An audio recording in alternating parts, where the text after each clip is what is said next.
leads the Yellow Jackets out on their home field here in Atlanta. Bobby Dodd Stadium, just short of a sellout. It's a whiteout. The students in the spirit on senior night. The Jackets come in 7-3, 4-3 in the ACC, chasing first place Miami. And the Coastal, the Hurricanes, we mentioned before, controlling their destiny. 2 wins away from the division title and 4-2 in the league. But handling prosperity for this team that's won 5 in a row, kind of a new challenge as we bring in Aaron Andrews on that topic. Chris, it was kind of funny, you know, listening to the nonchalant comments on Miami's sideline during warm-up. People were saying it's a good thing this Canes team is so young because they don't understand the magnitude of this game yet. So how big is tonight's game for the Canes program? I had coaches, I had players tell me tonight's game could be the biggest for Randy Shannon in his head coaching career at Miami. This is a program changer. I actually even had another player tell me, if we win tonight, watch out world, the Canes are back. Nerves? What nerves? These guys are ready to go. In fact, some coaches were telling me they didn't care the fact they were ranked for the first time in, what, 06? They didn't care about the fact they have destiny in their hands. What they cared about is how cold is it going to be in Atlanta on Thursday night? It's not that cold up here in the booth, but we've got heaters. It was a debacle his opening year in Miami, inherited some problems, had to instill discipline, but it's been a spectacular season in a lot of different areas for Randy Shannon. And no off-the-field problems with this team. Very strong academic performance, and they're bowl-bound, a chance to win the conference championship. And what's so impressive about Randy Shannon, the job he's done, he does have a lot of freshmen. It's a very young team, but they're very mature. They weren't talking this week about being ranked for the first time in more than 2 years. They weren't talking about winning the Coastal Division, the ACC title game in Tampa, or bowl games. They are worried about Georgia Tech tonight and getting this win. And the fact that Randy Shannon is consistent, you know where he stands. His quarterbacks, Robert Marv or Ja'Cory Harris, whoever it's going to be. You know, slamming into guys in the warm-up. But you know, you saw Randy's demeanor, and he knows he's got young guys fired up. Marv wants to get a little action there, but they don't get flabbergasted with the surroundings and the magnitude of the game. They focus on their assignments. Speaking of assignments, Paul Johnson preaches that. Of course, in his first year, coming over after very successful 6 years at Navy, he won a couple of national championships at Georgia Southern, what was then 1AA. People thought it'd take a long time for him to install the option and win here. He's got about 70 guys on scholarship, 15 under the limit for various reasons. But a terrific season so far, and very crucial collision here on senior night. Here's Scott Blair, who kicks off and punts. Does all the place kicking for the Jackets. The sophomore to boot it away. Travis Benjamin is deep from Miami. He was questionable tonight, but he's got it at the goal line. A tentative return, and he's dropped at the 17. So here comes Robert Marv, the redshirt freshman out of Tampa. 10 interceptions to go with 7 touchdown passes. He throws pretty well on the run. Is a very effective runner at a key scramble a week ago against the Hokies. Yeah, his legs buys time, and that's really a concern for this Georgia Tech defense tonight. They got to make sure they contain him when he leaves. Ja'Cory Harris will see duty. About the 4th series of the game. We'll see both young quarterbacks from Miami, but Marv gets the start. And this is Greg Cooper, the sophomore back behind the fullback Hill. Play action. Marv throwing on first down, looks far side. A low throw incomplete. Aldarius Johnson not able to come up with a catch. The impact players will start with the tailback. Miami 7-1 this year. When they run for over 100 yards, expect Greg Cooper to get a lot of touches tonight. And not a good start for Aldarius Johnson. Sorry about that, dude. 27 receptions leads the team. You got to come up with that play. And on defense, Anthony Reddick, the senior safety. Steady guy back there will have to deal with that Yellow Jackets option. The Jackets get the football. 2nd and 10.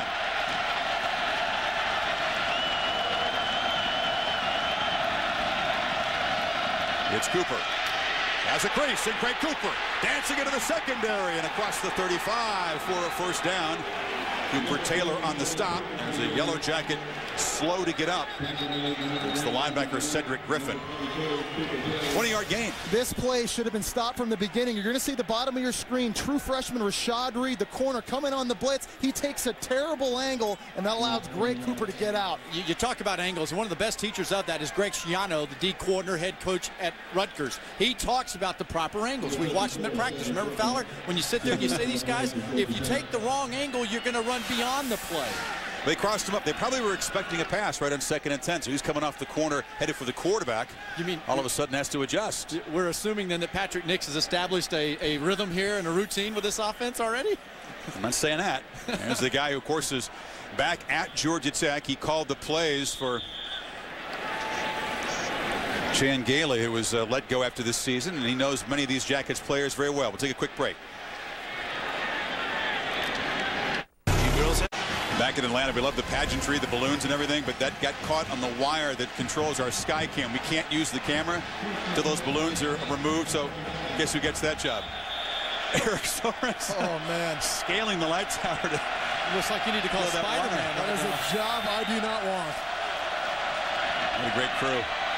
Marv retreating on the first down, flips a screen, and Cooper breaks a tackle. Greg Cooper cuts it back for about 4. Cedric Griffin, the linebacker for Georgia Tech, taken off. Watch what happens. Rashad Reed off the corner. Jesse taking that bad angle will collide with the linebacker. Boom, right on the leg, and Griffin is their most consistent linebacker, a junior, one of the veterans. Yeah, that's a big loss for Georgia Tech if he's not able to come back in this football game. 51 tackles heading into this game. You mentioned it. Not a lot of experience at linebacker for Georgia Tech. They need him on the field. Good sign that he's over there on the stationary bite. On 2nd and 5, Cooper gets the call and rams forward for about 3. Well, and not only is Griffin the linebacker good and consistent at the running game, but he's also the guy they use to bring pressure. So you got some tweaking now that you have to take care of, and with a young football team, that's a challenge. Well, we talked to Dave Womack, the defensive coordinator for Georgia Tech, and he said because of not having a lot of experience at linebacker, oftentimes they play these nickel packages. They like to play an extra defensive back to make up for that lack of experience at linebacker. You see what Patrick Nix dials up on 3rd and 2. Well, here's a free safety back here, Cooper Taylor. He's coming up a lot of times in the boxes. It's Craig Cooper to the left of Marvin. The shotgun will throw on 3rd and short, and it's complete at midfield. It'll be a first down catch by Chris Zellner, the backup tight end. Morgan Burnett, the rover, on the stop. You know, I asked you the question a while ago, Chris, about Patrick Nix, the offensive coordinator. Has he really established a pattern for this offense? Jesse, they're still trying to figure out who they are. Well, they are, and it's a very young team. A lot of inexperience at wide receiver, a lot of inexperience at quarterback. We talked to Patrick Nix last week. He said half the playbook's in right now just because he doesn't feel comfortable loading this team up because they're so young. But he likes his gadget plays. We'll see a couple of those tonight for sure. Nothing tricky about the handoff to Cooper. Kyle Jackson, the middle linebacker, controls him after a 2-yard gain. In Miami and the Yellow Jackets, youth a theme for both teams. All the quarterbacks, freshmen, look at the percentage of the various yards gained in these categories. That's nuts when you look at these two categories, what it means. But these are talented football players. We've seen the defense last week against Virginia Tech. They can play defense like the Canes used to play defense. Now they need their offense to come along. 8 different freshmen who scored touchdowns, most in the nation. Javaris James is now the back on 2nd and 8, and he's got it. He's the power back, not quite as complete as Craig Cooper. James missing about 4.5 games this season with a high ankle sprain, just returning to health last week against the Hokies. You know, and he's averaged 8 carries in his last 2 games, and I think that's a good sign for Miami. Again, the magic number 25. When Cooper and James combine for 25 carries, Miami is 6-2. When they don't, Miami is 3-6. So both of those running backs have to have their presence felt here tonight carrying the football. On 3rd and 8, James is split out right, top of the formation. 3 receivers to Marv's left. He gets instant pressure, gets away. Marv lets it go, and it's broken up at the line of scrimmage. Kyle Jackson, the quick pressure, and then Burnett may have gotten a hand on it.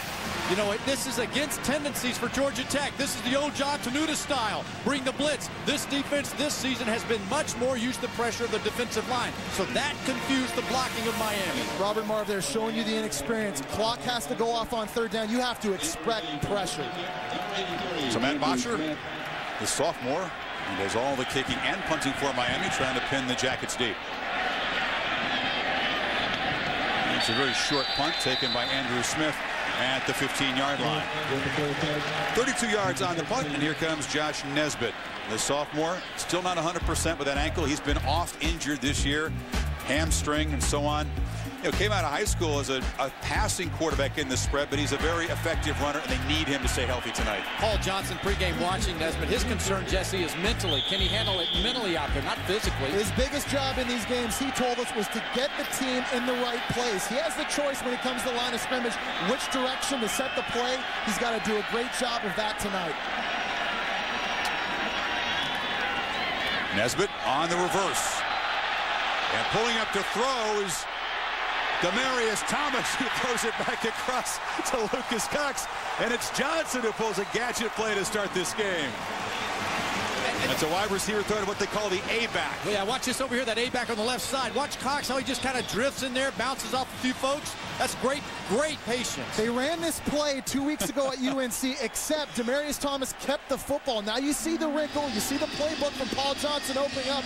Demarius Thomas. Rate his passing there, rate his passing. Well, a little underthrow, hey, but at least he made the completion. That's because Lucas Cox was wide open. Nesbitt, he'll throw near side, and there's the catch made by Corey Earls, and a short gain to the 45-yard line. Chevis Grant on the stop. So the impact players for the Yellow Jackets offense. Well, Randy Shannon told us that 50% of the battle stopping the option offense is stopping the fullback. That's easier said than done against Jonathan Dwyer, leads the ACC in rushing. Interesting tonight now, DT Demarius out there with his ability. They're going to throw the ball early on to see what Miami does up front.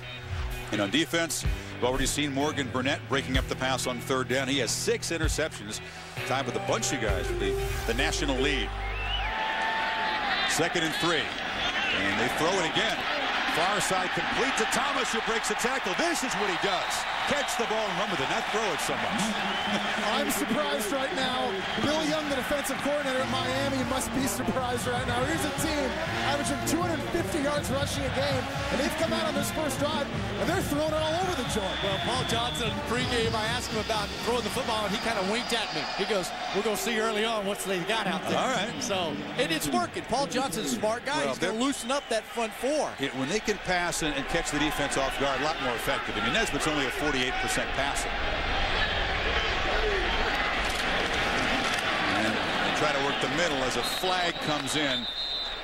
Pick up about 2 yards. I mean, pass protection, this offensive line, it's been a real problem. He would like to throw the ball more, Johnson, but the guys up front haven't really been up to it. Ron Cherry, the referee. And we see the first call. We knew this was going to be an issue. It's a chop block, which means 2 guys are working on 1 defensive player. And via Skycam, which is now up and working. Yeah, you're going to look over here in left guard. Now, the definition of a chop, if the center is engaged, that's clearly the center is engaged with a nose tackle. The left guard comes in, Howard, and cuts him. That was preached by Randy Shannon. All people who play against Georgia Tech send the tapes into the officials. He hates this call. It's a real sore point, but Shannon and his defensive coordinator, Bill Young, just adamant that this is illegal. Bill Young said, I wonder if the referee, if his son played defense, how often they'd throw the flag on that. It's that really was a chop block. Yeah. Clearly illegal. It's a 15-yard penalty. It's at 1st and 25. Nesbitt on the pitch. Dwyer gets nice blocks, gets the corner, bangs off a man, and Jonathan Dwyer lowers the boom inside the Canes 25, and you can see why he leads the ACC in rushing. Anthony Reddick got pancaked on the corner there. Watch when they get to the corner, the blocking, inside out. Right here, receivers blocking inside and the outside. And Dwyer's got an easy way to get down the field. You see why Jonathan Dwyer is leading the ACC running. He just sheds people when they try to make tackles. He's got a lot of speed, a lot of strength. He's the total package at running back. He's bouncing off Reddick, gaining 35. On 1st and 25. They try the middle again. Joe Joseph and Dwayne Hendricks combining on the stop. Our Sonic rivalry recap. Not real old rivals. Miami has never beaten Georgia Tech, and they've met in the ACC. Tech winning the last 3. Of course, a whole new regime here in Atlanta, but Tech has been a nemesis for Miami early years of this conference.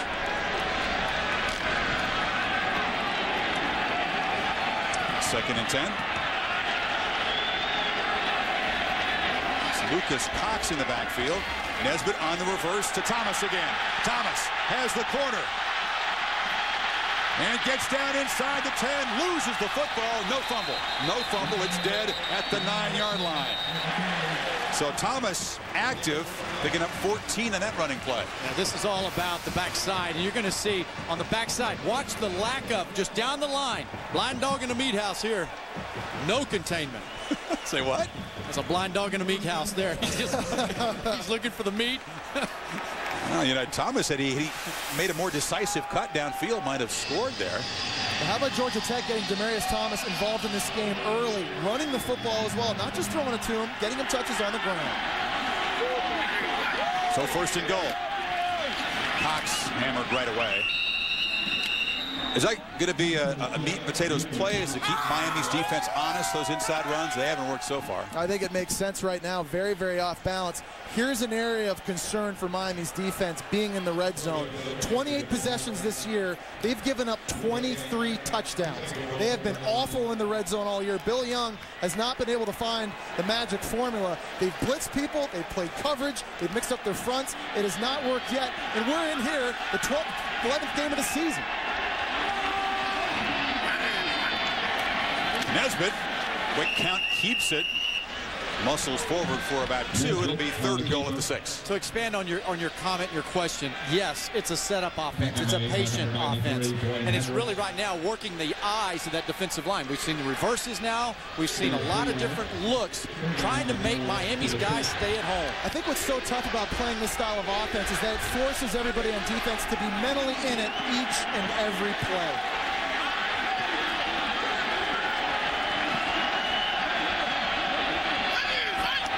Third and goal. Dwyer is stopped short. So they try the middle a few times from first and goal at the 9 and are stopped. So that red zone defense for the Canes, which has been such a problem, rises up. You know what I'm watching here is that I'm not sure Nesbitt shouldn't have pulled that football, and if his ankle were right, he'd have been around the corner challenging the perimeter. You give Miami's defense a lot of credit, though. Again, Randy Shan has told us 50% of stopping this offense is stopping those dive plays from that B-back. Did a pretty good job fighting in the inside run plays so far. See how reliable Scott Blair is from short range. This just 21 yards, and he knocks it straight through. So the Jackets on the board first, 3-0 midway first quarter. For the price.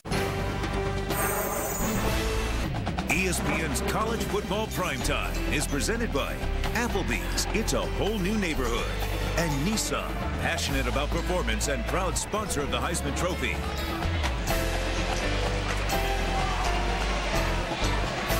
Post-game activity, guys? Well, that's just making Jesse feel at home. Little Canadian feel for you there.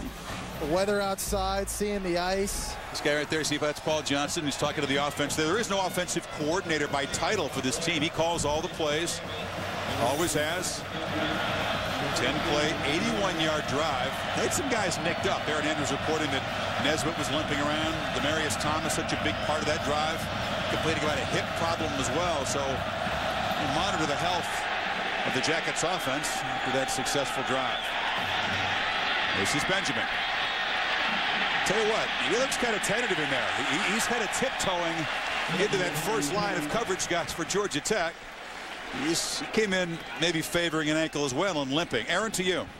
All right, Chris, thanks so much. You never know who you're running to on the sidelines here at Georgia Tech games. We have T.I., we have Rappers, Outcast, and then maybe the biggest name right now, free agent-wise in baseball, Mark Teixeira joining me right now. First of all, what is the latest? There's rumors everywhere, Yankees, Red Sox. What is the latest? The latest is gathering information. You know, it's a long process, and it's gonna take a few weeks, but right now it's just kind of seeing what's out there, and I'll make some decisions here in a few weeks. Where do you want to go, Mark? Oh, I want to go where I can win and my family's happy, and whether it's the East Coast, you know, that's where I'm from. But I don't know. I love playing in Anaheim too, so we'll see what happens. Is there any when do you want to have this thing signed by with any team? You know, I don't want to put a timetable on it, but Christmas morning, I want to know where I'm going to be for the next couple of years. So hopefully by Christmas it'll be done. Well, in the meantime, good to see you in Atlanta. Enjoy the football game. Thanks for stopping with us. Thanks, Aaron. All right, guys.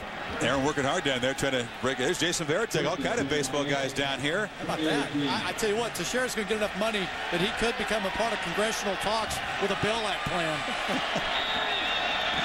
You see Benjamin limping off. That's not good news for Miami. He didn't look right from the very first kickoff of this game, and he's the big playmaker on offense as well. Cooper cutting back. Greg Cooper. And short gain in the middle.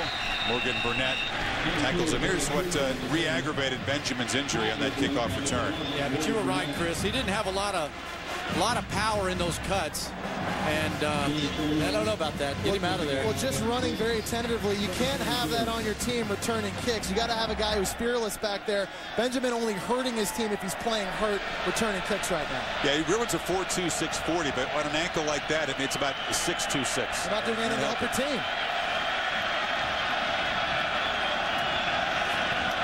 Marvin the shotgun on 2nd and 6, flips it to Cooper.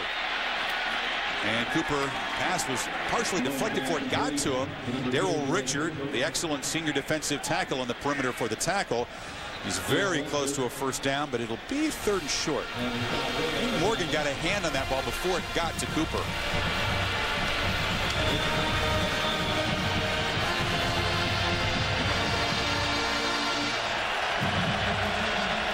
Patrick Hill, the fullback, weighs about 260. Lined up in front of Cooper.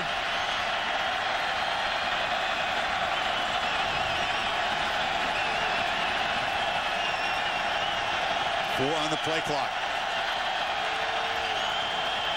And they just get it off, and Cooper hesitates, doesn't get back to the line of scrimmage. So some uncertainty in the Miami line there. And the stop made by Brad Jefferson.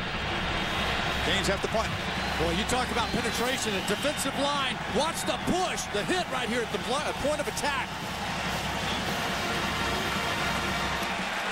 It looked like Marv over there trying to manipulate the blocking. It didn't work, and it's painful to have a 3-and-out like that. Put your defense back on the field against Paul Johnson's option. Bosher barely got it away. How is it not blocked? Doesn't travel very far. The roll takes it inside the 45 of Georgia Tech. Another look, only 30 yards, but the Canes very lucky that ball wasn't blocked by Tony Clark.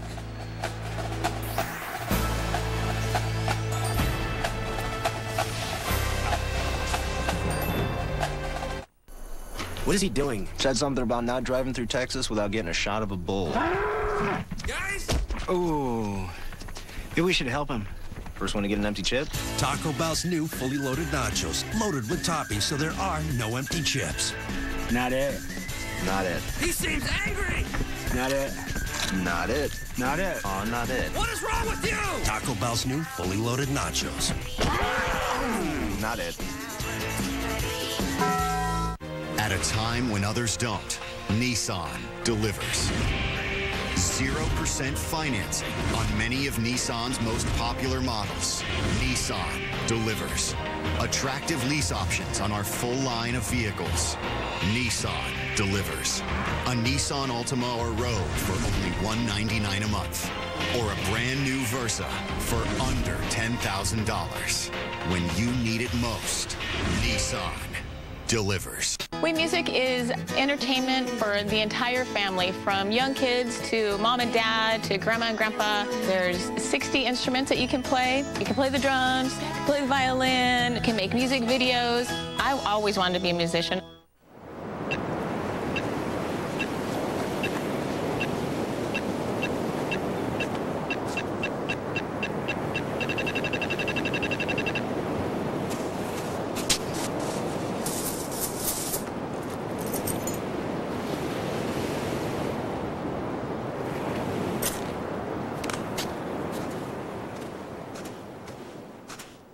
Geico. 15 minutes could save you 15% or more on car insurance. We Music is entertainment for the entire family, from young kids to mom and dad to grandma and grandpa. There's 60 instruments that you can play. You can play the drums, you can play the violin, you can make music videos. I always wanted to be a musician. When the Red Raiders visit the Sooners on Saturday, that should be like a video game. Bradford in Oklahoma. See Michael Crabtree, Graham Harrell, and the Red Raiders combined. These teams score 99 points per game and about 1,100 yards of offense in prime time on ABC, part of Rivalry Week, presented by Samsung, 8 o'clock Eastern Time. The only two teams in the country to score 35 points every game. That is going to be a shootout. We'll talk a lot more about that. I think our partner here, Mr. James, might have a thought or two in the collision in Norman. This is Dwyer in motion. Nesbitt dropped straight back on first down. Thought about going downfield. Now he'll be sacked. Marcus Robinson, the guy who had 3 sacks a week ago against the Hokies, the true freshman, got there. Josh Nesbitt is going to wish he had that play back. He had Demarius Thomas running down the field. Wasn't wide open, but he had beaten the safety. He was running clear down the middle of the football field. That's a throw that Josh Nesbitt has to be comfortable letting loose. I go back to what Paul Johnson was looking for in pregame. What he talked about yesterday is that he's concerned that Nesbitt mentally is not ready to play. Physically, he can get with it, but he's not making that, like the throw you're talking about there. He needs to let that thing go. He's missed a lot of practice, hasn't he? It's been a problem. This is Roddy Jones on the corner, and Roddy Jones spinning down inside the Miami 30. It's not all about Jonathan Dwyer, the B-back. This is the A-back, Roddy Jones for 29. This young man, you'll see him come left to right, and this motion, what is happening here is it's giving your blockers the angles that they're looking for on the perimeter. Look at this. Roddy Jones, former baseball guy. I guess with baseball guys on the sidelines, he's into it tonight. I think you have to have a mindset defensively. When you play a spread option offense, you're going to give up 5, 10, 15-yard runs, but you cannot get dashed by 20, 30, 40, 50-yard runs. There's already been 2 long ones in this first quarter.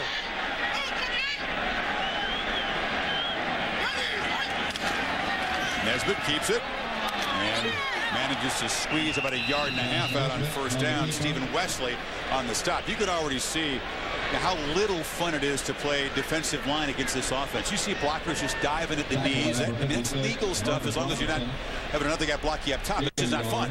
Well, and again, it just puts so much pressure on you because as the game goes on, you're not necessarily looking in the backfield anymore to find the football. You're worried about offensive linemen and offensive players diving at your legs. It takes your focus away, and you have to have 100% mental focus each and every snap because you have to play perfect assignment football when you play against the option. On 2nd and 9, Nesbitt's throwing to the far side. Thomas tries to make a man miss. He's a big, strong guy, 230 pounds, 6'3", a sophomore. Bruce Johnson on the stop. Let me go back one play here. Josh Nesbitt. Now look at the end man on the line of scrimmage. He's going to come up the field. The fullback needs to get the football here. This again now is where he's not making good decisions. You know, you see that there, Jesse? Yeah. Up the field. Mentally, is he there? There's a flag on the play, which will back up the Jackets.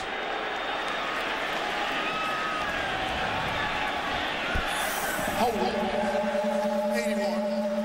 Offense. 10 yards. Replay 2nd down. Zach Fisher, the freshman receiver, called for the hold. Instead of 3rd and short, it'll be 2nd and 15. Mr. Johnson does not agree. He always feels like the officials are out to get his guys. Even that chop block early in the game wasn't a chop block. Will you call it on them for once? Nesbitt on the pitch to Jones. This time the Canes string it out. You know, all the Miami fans say, wait a second, the option's never given Miami defenses trouble. Randy Shannon was defensive coordinator. We smothered Nebraska in the Rose Bowl, win the national championship. Over the years, we've held the Sooners and the Huskers in check. Why is this option different? Because I believe you have the ability to throw the ball. You've got those 2 halfbacks that are playing in the wing slot, so they're closer to the line of scrimmage. So that's the threat of the throw down the field. Then you put them in motion, and you get the angles on the blocking. And you play them against a defense that's very young, very inexperienced, that only has 1 week to prepare. This is a challenge for this offense. They might even run it on 3rd and 12. You don't know. Nesbitt trapped and dropped in the backfield. Coming off the edge was Sean Spence, one of those talented true freshmen. And a nice stop for the Canes. Chris, you mentioned it earlier. Georgia Tech and Paul Johnson want to throw the football, but they've had a lot of problems with blocking. 1 in every 8 pass attempts, Josh Nesbitt and Georgia Tech quarterbacks are getting sacked. That's a great job of Sean Spence, the true freshman, coming off the edge. But boy, oh boy, that protection has been bad this year for Georgia Tech. And that loss pushes them out of field goal range. Scott Blair, not that reliable. So after the first quarter, the Jackets lead by a field goal, and they'll try to punt Miami deep.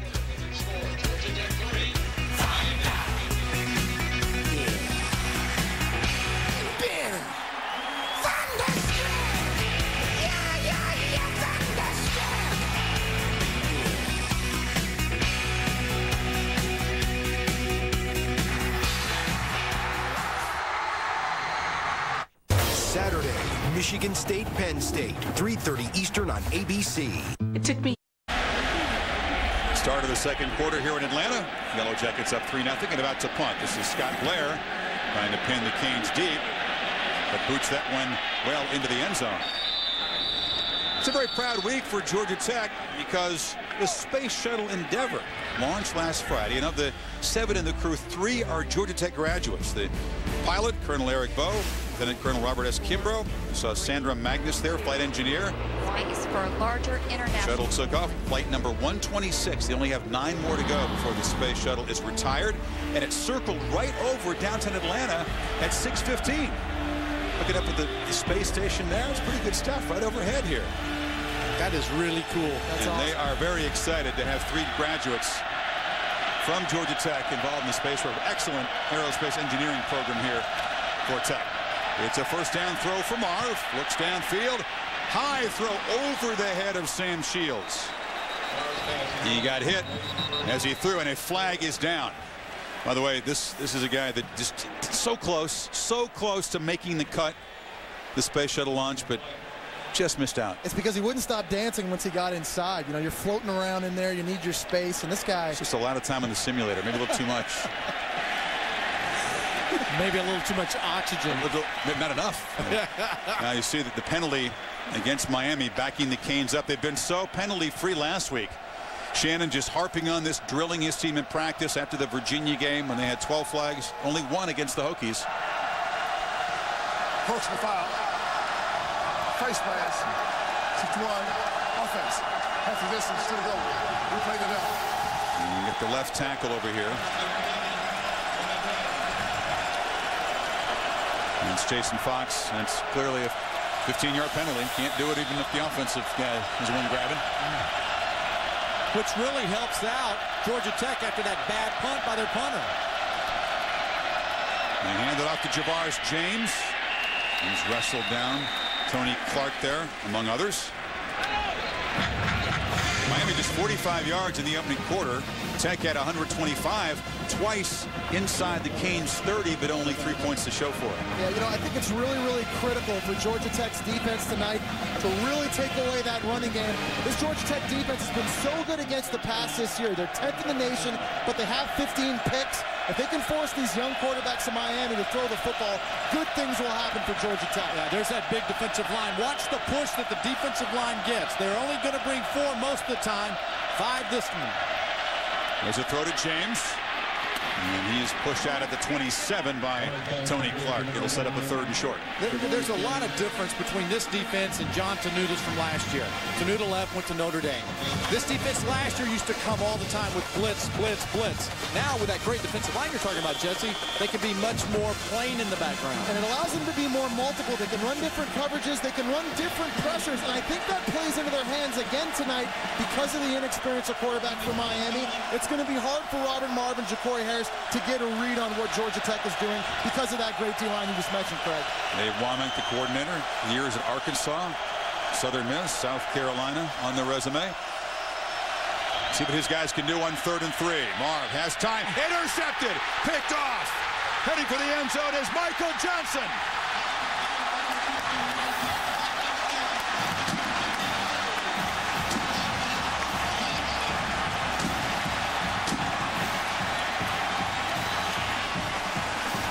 And that's why the NFL scouts love number 93, the 6'7" senior.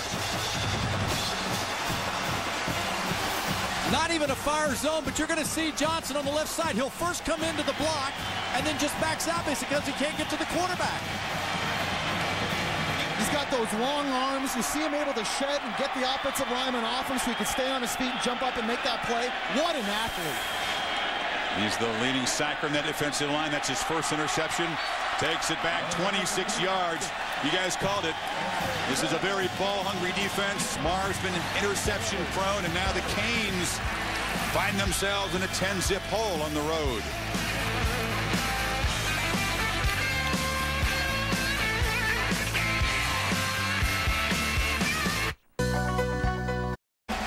Michael Johnson's interception return. Guys saying, feed me. Just keep feeding it to me. 10-0. Johnson, you can see as Marv gets a chat with Patrick Nix, the offensive coordinator.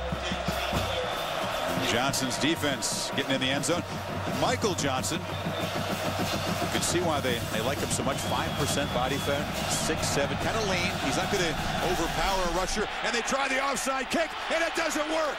Miami recovers it, and instant momentum. So they tried to fool the Canes, but Kylan Robinson makes the recovery. An excellent field position for Ja'Cory Harris. They'll make a quarterback change here. This is part of the plan, but what about this gamble? It's a big gamble here. Obviously, though, Jesse, they're trying to catch the ball. The kicking unit is supposed to catch it in the air. It does get beyond 10 yards, but they were not watching it. The kick team didn't see the ball. I don't like that call. You just get a huge momentum shift on an interception for a touchdown. Your defense is holding them. Kick the ball off and keep playing defense. Miami had awful field position its first 3 possessions. Now set up at the 34. And here is Ja'Cory Harris, the true freshman from Miami Northwestern High. This is part of the plan. He always comes in about the 4th series. James breaks a couple tackles, and Javaris James cracks forward for 9 yards. They don't pull Marv because of the pick. This is all part of the plan. Harris will go in for a couple of series, and then they'll figure out who has the hotter hand, who has the better look in the eye that night. Ja'Cory Harris really has played better on the road. His best games this year have come on the road, particularly in the second half. So expect tonight to see more Ja'Cory Harris. He was the hero in that rally at Virginia, driving the Canes down the field 95 yards for a tying touchdown at the final minute, winning it in overtime. But he's the guy off the bench every game. James powers ahead. Canes trying to get physical up front and move the pile to the 21. This touchdown again. What's more impressive to me about this, he catches this ball. That's a bullet thrown from 7 yards away.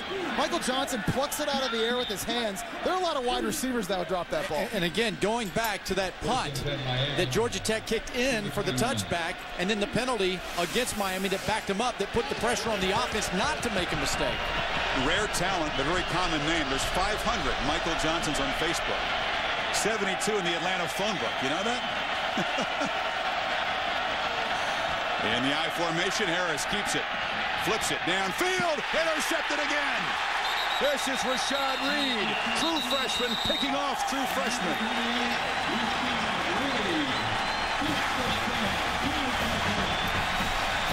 Harris made the right read, but Reed was better than the route. And the runner, guarantee you, Jesse, when you watch this route here, the receiver is not going to work his way back and fight. LaRon Byrd, he's a true freshman.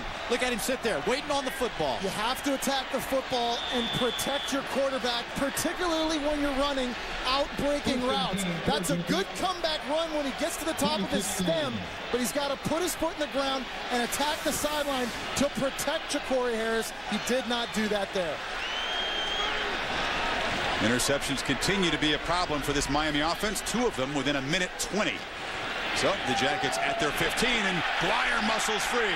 Here's Jonathan Dwyer with the stiff arm. Pushed out of bounds after a 12-yard gain. He's been checked with Reese Davis in the Sports Center right now. All right, Chris, the Phillies' hopes of repeating as world champion just a little bit tougher. Chase Utley's going to have hip surgery. Potentially, he could be out to June. More details coming up on Sports Center with that story. And, of course, you can always stay current with the ESPN News, and I'll keep you current on the NFL game. The Bengals, without Chad Johnson Cinco Ocho, scoreless against the Steelers. Bengals have won just once this year. Herb Street's Bengals just continue to struggle on and off the field, don't they? 12 more. Dwyer already has 50 yards. Nesbitt pitches it to him again. And that time he's hit and dropped behind the line of scrimmage by Sean Spence. Now, right now, old momentum is over clearly with Georgia Tech. So Patrick Nix has got to be thinking on that Miami sidelines, what am I going to do? I've had a quarterback make a mistake on back-to-back plays. And he can't allow this defense to stay out there that long. It's going to wear them out. He had a chance there with that onside kick to get momentum, cut into this lead. And Nix just hoping his offense can get it back quickly. 2nd and 12. And the Jackets take a timeout. Early second quarter. 10 Zip Tech will be back. Hey, Tommy. Beep. Hey, Nancy's phone. Nancy doesn't have AT&T, so no bars here. Yeah, we're not getting the call about how Freddy the fun-loving dinosaur's costume was damaged. Apparently, they're sending T-Rex. Yeah, we missed that call. Yay, memories. For the best coverage, switch to AT&T. More bars in more places. Get an exclusive quick messaging phone for $79.99 after mail-in rebate. Taco Bell's new fully loaded nachos. With more seasoned beef and nacho cheese sauce, it has way more toppings than chips. So they're loaded to the last chip.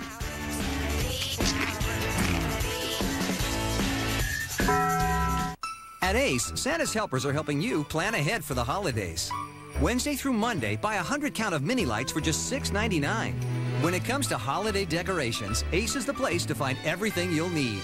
Ace, the holiday helpful place.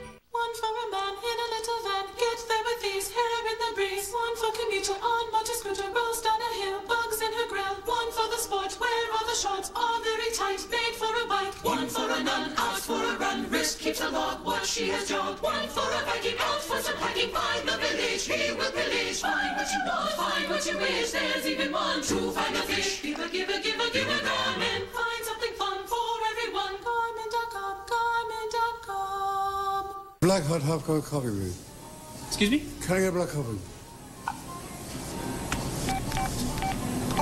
Black coffee. Thank you. Ready to go. Video on next, please. What? They got a video on next, please. English. Got it. How does that make you feel? Oh, this is bollocks. What? That's disturbing, Ozzy. Make yourself heard with the full QWERTY keyboard Samsung Propel.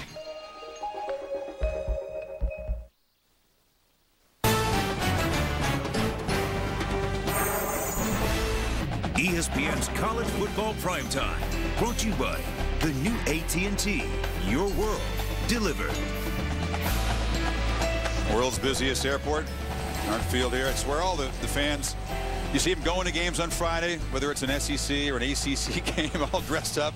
And on Sunday mornings, many of us are strangling back home. You see them headed home too. Not the easiest place to travel to, I promise you. This is unbelievable. Miami only has 3 interceptions all season long. Georgia Tech now 9 different players with the pick. It's incredible. The Canes have only come up with 3 picks on defense. Nesbitt versus Field and dives across the 30. It'll be 3rd and short. He got 6 yards, and an offensive lineman is down on the field. Nick Clater, a freshman. Boy, they've been magged up. Both regular starting tackles out tonight. David Brown and Andrew Gardner with injuries. Clater forced into duty as the starting left tackle, and now he's down on the field. You know what? This offense, it takes timing, and you need reps to get consistent. Although we did ask Paul yesterday about it. He said, I've got some interchangeable parts where I can put guys up there, but he doesn't have a lot of depth. He told us that his 5 best linemen have not had a chance to play together once this year. I think that explains a lot of the problems this team has had in protecting quarterbacks when they're passing. But man, oh man, to not have that consistency up front, that really hurts your offense. You saw a shot of Brad Sellers. He's a junior, but a 3rd stringer really at the beginning of the week. And you know, he's a 252-pounder. He's not a big tackle in Division I football. But Paul Johnson wants to recruit guys who could play defensive line, that are more athletic and can move. That's okay. The problem with bringing in Brad Sellers is he may be a junior, but he's a first-year guy in this offense. Well, and here's the deal. You got a 252-pound left tackle then, and you have a 254-pound right tackle in Austin Barrick. Austin Barrick's a guy that in the spring was playing the A-back. He was one of those wing backs. Yeah. And because of necessity and guys going down, they had to move him to tackle. Not a normal conversion.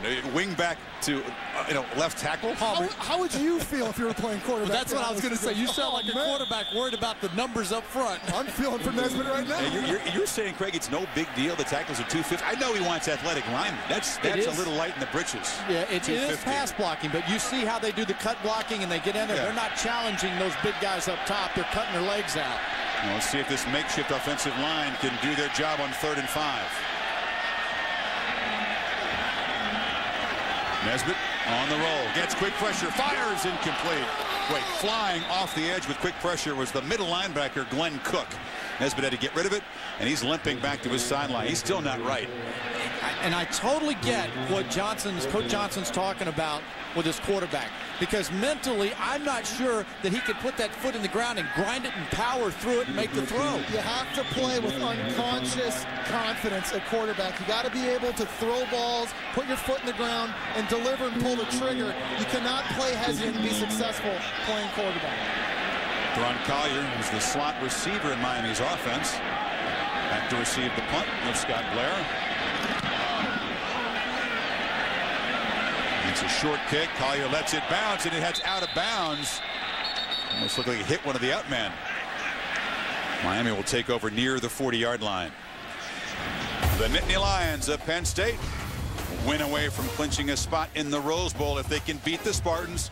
Regional action, 3:30 Eastern time on ABC, presented by Samsung Mobile. It's rivalry week, the Land Grant Trophy at stake, but that's not really what the Lions are focused on, trying to get their 800th win. Oh, Penn State giving up a little bit over 100 yards a game on the ground. Can they control Von Ringer in that football game? That's going to be big. They've been controlling a lot of good backs this season. Sure have. It's going to be cold in Happy Valley, too, on Saturday, they tell me. Corey Harris, back at quarterback, picked off last time and delivers to Johnson. And Darius Johnson, his high school teammate at Miami Northwestern, makes the catch at the 45 of Georgia Tech. All-State, ESPNU, BCS standings here, of course. Alabama getting set to take on Auburn, Texas Tech, and Oklahoma. And the Gators sitting here at number 4, licking their chops. Big game right here as well. Utah maybe clinch a spot in the BCS game to get that win. And they're home against BYU.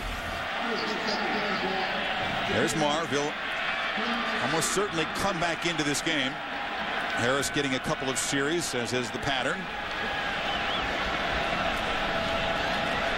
Ja'Cory Harris, I thought, so far, since he's been in the game, has played with great rhythm. He's throwing the football on time. Even though that pick? That wasn't his fault. His receiver had to help him out on that.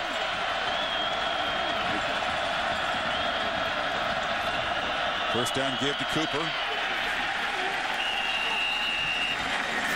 We've watched the ACC now week in and week out, and how this defense, how the defenses around here, you know, they come out and they dominate the offenses, and the offenses can't get it going. And if you got a 10-0 lead and you're at home, and Paul Johnson, now his strategy changes completely on offense. Yeah, it's a little different league. If you're used to watching the Big 12, the Pac-10, some other conferences, there's not a lot of spread offenses here. A lot of methodical offenses, very good conservative defenses for the most part that make you march the field. Harris has time, delivers, and Johnson can't come up with it. Threw it behind him, but again, he got his hands on it. You see the Georgia Tech defensive linemen right here arguing, yelling at each other because there was a mix-up with the stunts up front in the line of scrimmage. Watch up top. You'll see guys twisting, bumping into each other, moving around, not able to get any pressure on the quarterback. Johnson is Harris's high school teammate. Yep. And this guys, they've connected on a lot of passes through the years, but that's 2 times tonight that Johnson's had the ball in his hands. He's a good receiver, leads the team in receptions. He needs to come up with that play. The receiver play has not been very good for Miami so far tonight. And it'll be 3rd and 9. Timeout taken by Georgia Tech.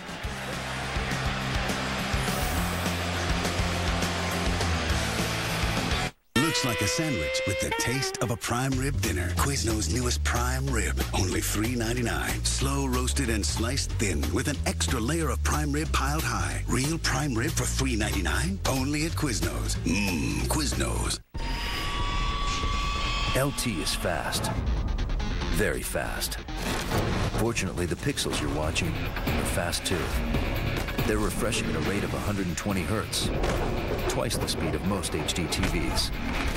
So while he may look like a blur to the guys on defense, every frame on a Vizio is crisp and clear. Introducing the new XVT series. Powerful technology from Vizio. What do you want as your reward? I want to take all my ladies out to a really nice dinner. Hey, Daddy's gonna sit right between. Hello, hello. Chase Freedom introduces rewards points you can use like cash to get anything you want.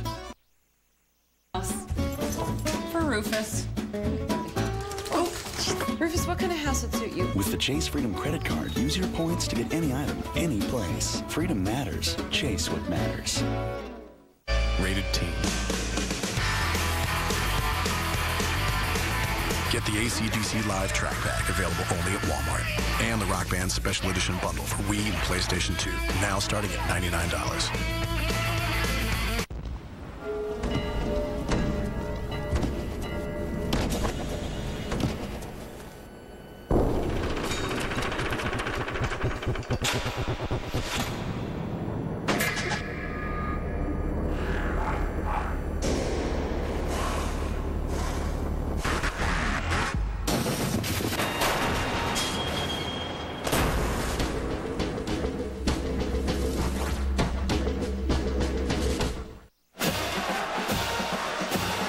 Here's the white out here. Not leaving the kids with grandma. Priceless, huh? Of course, you got to ask the kids. Don't let them watch the kids. Yeah, you got to ask the kids what they think about grandma. That may be expensive to them. It's the Canes who need some help here on 3rd and 9. Cooper to the right of Ja'Cory Harris. They bring pressure. Harris gets it away. Far side diving attempt by Johnson, and they give him the catch and a first down at the 32. He dropped a couple of easy ones. Did he make that tough catch? Yes, he did. Boy, that was really, what a great job of Aldarius Johnson, who's had 2 drops tonight. Watch him drive and dive. Watch him work to the outside. That's the second time Ja'Cory Harris has thrown a timing out route to his high school teammate, Aldarius Johnson. Very impressed with the catch, but also with the poise and the confidence. They'll review this, though. Yep. They'll take a look. Did that ball hit the ground? Did he have control? No. The previous play is under review. Did his knee get down? If he had control, a couple questions on that catch. What do you think? I don't know. It looks like Watch the football. Does it come loose in his hands before it hits the ground? Did the ground help him procure the reception? Yes, his knee did hit inbounds. I think the issue is going to be, did he hold to the ball? I don't think so. Whether or not he had control or not. Let's see here. The other one's more conclusive. I just don't think he had it. Rashad Reed gave him a little shove in the back just as the ball got there. I'll tell you what, this is huge for Miami. If they overrule this, all of a sudden they're forced to punt. That's at least the second or third time Miami's gone 3 and out or 4 and out. Yep. That defense is going to get tired. When you're playing Georgia Tech and they're running the ball the way they are, your defense needs rest. Miami better hope this thing stays the way it is so they can stay on the field, keep that defense rested.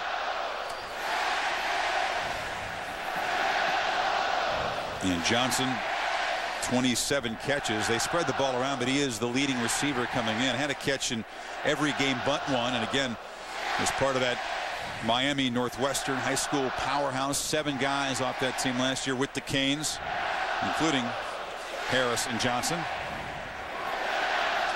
Well, Aaron Andrews reported in the pregame, talking to Randy Shannon and some of the players, that they felt like this was the biggest game in Randy's young career as a head football coach. Right. Most at stake for sure. Sure. I'm looking at this very carefully. Aaron? And Chris, when I talked to Randy Shannon, I said, hey, some of the players are saying this is your biggest game as a head coach. And he said, come on. He goes, this is a big game, but next week is a bigger game. He's not buying into that. He's all right. After review, the play stance is called on the field. We have a catch. Woo. Okay. All right. If you say so. Man. Maybe they didn't see enough to overturn it. If that had been called incomplete, it would have been ruled incomplete on the replay. Yeah. So they do get the crucial conversion, and the Canes set up now inside the 33 of Tech. Another look. Looks like he has possession right now. The question is, did the ground help him maintain possession? Johnson will take it after a tough start to this game. You're still shaking your head, Craig. I don't buy it. Not a catch. Harris back to throw on first down. Looking downfield. On the break. Shields makes the catch and makes a man miss. And Sam Shields dancing out at the 10 in front of Mario Butler. So the junior, the veteran of this core, makes the catch. You see what I'm saying? Ja'Cory Harris is playing with great poise and great rhythm right here. You're going to see Sam Shields work the double move comeback. You don't see that very, very often in offensive playbooks, but when your quarterback is throwing in rhythm and do an area, it's a great play. You know what that means, Jesse? That means that defensive line that we've been bragging about, those 4 guys are not putting pressure on Harris, and he allows the time for that double move out there. Shields, guys, had a tough year. He's been in the doghouse. He's tried to contribute on special teams. Only his 11th catch. But it's a big one. Sets him up 1st and goal, and here goes Cooper, lowering the head for a couple. Morgan Burnett, we're going to call his name all night, the Rover, in on another tackle. So crucial for the Canes here, guys, to get 7, don't you think? Yeah, I think so. And this is an area where they've been good this year. They've always come away with points. 36 times in the red zone, they've come away with points in 38 drives. They've had 26 touchdowns. You see it right there, but you're right. You want to come away with points right now. Get some of that momentum back on your sideline. 23 touchdowns. None of us 38. Not a real high percentage, but because Bosher is so automatic, they usually come away with something down here. On 2nd and goal. Flag before the snap. No touchdown. A flag came out. Full start, 77. Oh, those false start penalties. 7 in one game 2 games ago against Virginia. That was Reggie Youngblood, the right tackle. And then the next week they followed up because they had so much focus on it during practice. They didn't have any against Virginia Tech. So that was at home, though. Again. Back on the road, you're more prone to them, aren't you? It'll just make you pull your hair out if you're an offensive coordinator. You're Patrick I'm not excusing 7 of them. Yeah. That was amazing. They were spread around to 6 different guys. Oh. That makes this red zone trip a whole lot tougher now.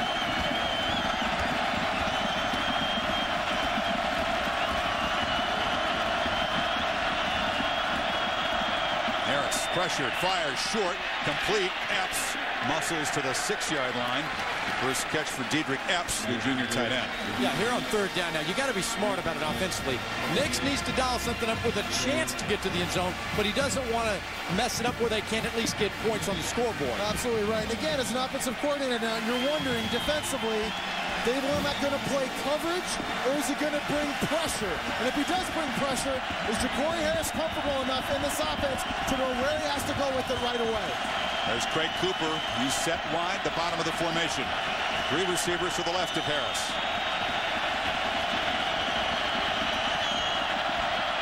Fires middle and batted down. There was some hesitation from the quarterback. Michael Johnson in the neighborhood, and here comes a field goal attempt. You would really, when you study the film here, you're going to see that there's some blocking on the left side. They're only going to bring 4, and there's nobody in the routes getting in front of the vision of Harris. Well, you know what scares Harris is big Michael Johnson there again. He's got those paws. He already took a pick back to the house, trying to work a double move inside to Kane Farquharson. Michael Johnson spooked Ja'Cory Harris on that play. Matt Bosher, the sophomore, one of the steadiest kickers in the country. He's now made 13 of his last 14. 24-yarder. Gets the Canes on the board. 10-3 Georgia Tech. Hey, you have your tickets, right? To what, you ask? Well, the Dr. Pepper ACC Football Championship. The 48-hour celebration of ACC football played this year in beautiful Tampa Bay, Florida.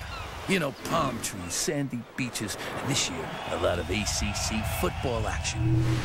So get your tickets now for the December 6th Dr. Pepper ACC Football Championship. Because if you wait too long, it may be too late. Along a trajectory of projectile traveling in motion.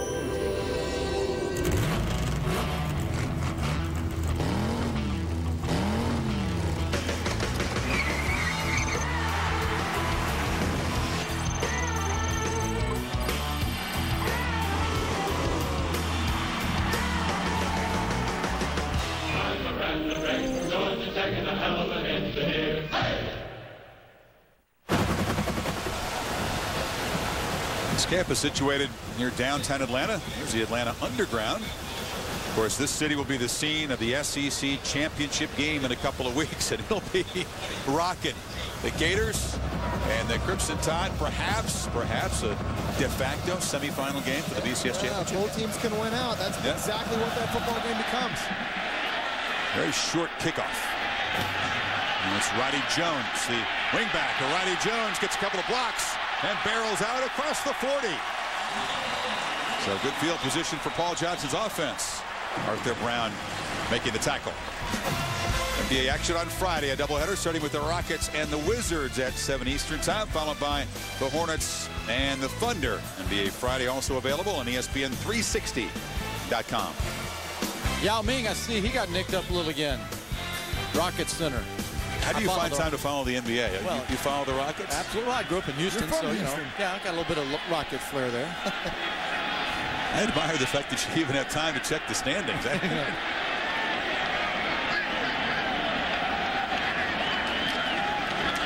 Dwyer's got it. Jonathan Dwyer breaking tackles. Throwing tacklers aside and hit it for the end zone. Touchdown. 58 yards.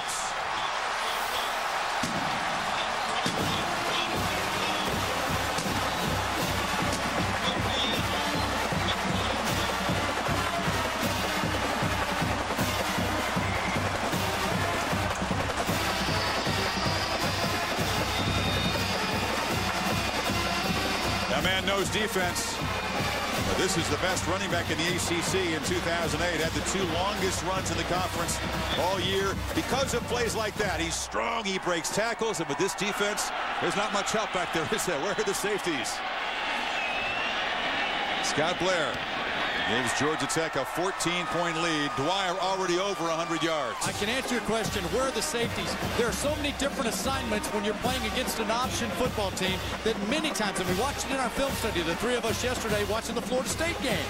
You have a great All-American in Rawl back there who is sometimes out of it. So when you look back here and you see these safeties, and as a linebacker, but you're going to see coming from the right side, first of all, poor tackling.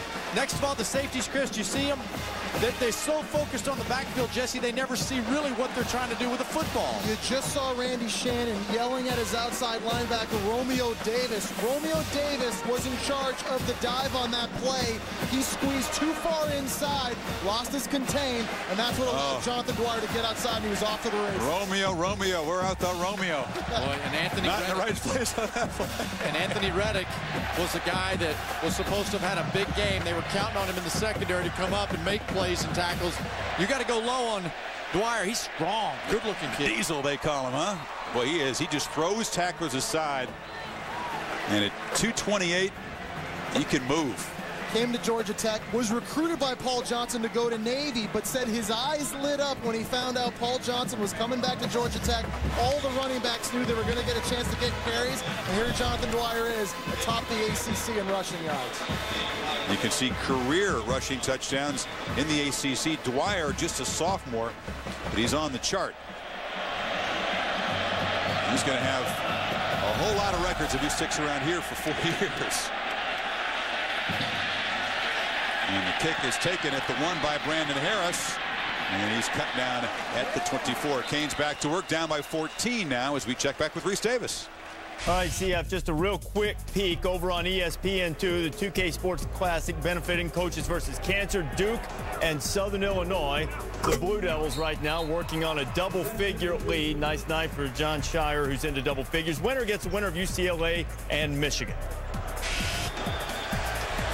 All right, thank you. There's a lot of excitement around Miami about the basketball team. Preseason top 20 picked, maybe third in the conference. I can only follow the Rockets, CF. I can't go Miami basketball too. I wouldn't ask you to go very deep. I was just making a little segue back to the football game here. It's Marv back in. Corey Harris had his 2 series, and now Marv tries to make something happen with his legs, but he'll lose a couple. Shane Bowen, the 3rd string linebacker, but they rotate a lot of guys in there. Robert Marv did a great job last week against Virginia Tech with his legs. Ran for 44 yards in that game, was able to hurt that defense. He's going to have a very tough time tonight, though, because of how active this Georgia Tech unit is. You see Randy Shannon working over there. This is the part of him that I really admire. He's a CEO now. He has his hands in the offense and the defense, and he can help put fingers in the holes right now. He was talking again to Romeo Davis, but it's the Canes offense that needs to do something. Marv on 2nd down, delivers incomplete. Now Epps was well covered. Tony Clark's been active. There's not a lot there. I've been saying now, we watched them last Thursday night, Virginia Tech. I haven't bought into this offense yet. That, to me, is the one missing link. Robert Marva watched him in the spring, and he was accurate. Ja'Cory Harris, accurate. It's there, but it's not happening this season. And I guess the question is right now, if you're a fan, certainly you're wondering, why is Ja'Cory Harris not in the game right now? After the way he's played the last few possessions, why isn't he out there playing? If he's the hot hand, why wouldn't you just stick with him? You may see him if things continue for Miami on third down. Marv trying to get the conversion. Pocket breaks down. Marv on the run. Fires downfield into traffic. Catch made. A dangerous throw. Aaron Collier didn't get the first down, but they were maybe lucky to avoid another interception. Oh, man, outstanding effort here. I'm telling you, this is a wide receiver working for his quarterback. Bottom line, Miami's punting again. Watch him get knocked down, Jesse. Collier. Ooh. He gets knocked down. He gets back up, works for his quarterback. And boy, just getting there late was Morgan Burnett, but it is Matt Bosher on to punt. It's a boomer. Whew. Andrew Smith driven back to the 15. And he'll be corralled at the 25. So a 10-yard return after a 53-yard punt. Darryl Sharpton making the tackle, but Miami's defense pretty much has to do something right here. The way the offense is playing, you can't afford to fall in a deeper hole. You know, and Georgia Tech has had success gashing this Miami defense today, and that was a big question when Paul Johnson got here, bringing in the spread option attack. No, you can't have enough big plays in this offense. Well, Paul Johnson's been able to put those doubters to rest. They have 50 plays of over 20 yards coming into this game, 5 plays of over 66 yards heading in. We've already seen a couple long ones tonight. Inside of 4.5 before halftime, as Nesbitt tries to add to this 14-point lead. Quarterback still keeps it. Nesbitt galloping into the secondary. Josh Nesbitt down to the 20. Romeo Davis got blocked. He chased down the quarterback who's playing on guts and a gimpy ankle. Another huge run by this Jackets offense. Well, first of all, look out at your left tackle here. Claytor, remember they had to carry him off a while ago? Watch the block at the point of attack. Body positioning. Outstanding job. Body on body. Josh Nesbitt just gutting it out in a bad angle. Earlier in the year, Nesbitt ran for 151 yards against Virginia Tech. It was the most a Georgia Tech quarterback had ever run for in a game. So he's got the legs to be successful in this deal. 54 yards and a bad wheel. They have 208 rushing yards in this game. Dwyer corralled after a yard on Glenn Cook and Romeo Davis as we check back in with Reese.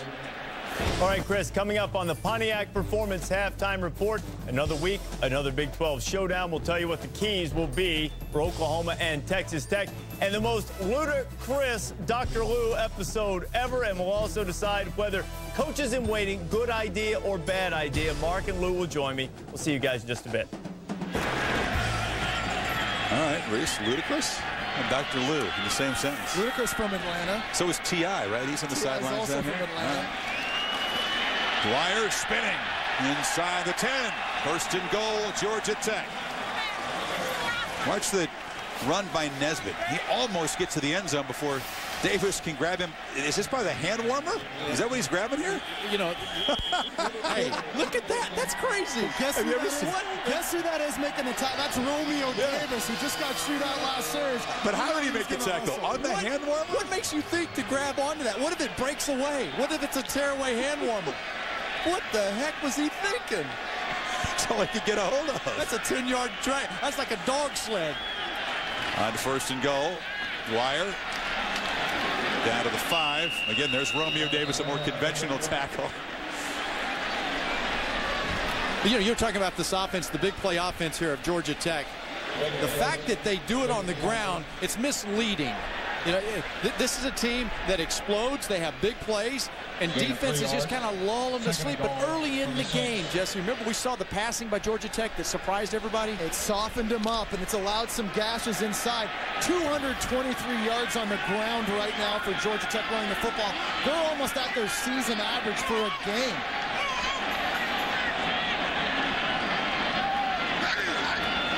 Second and goal. Dwyer powers ahead. Pushing toward the goal line. Touchdown.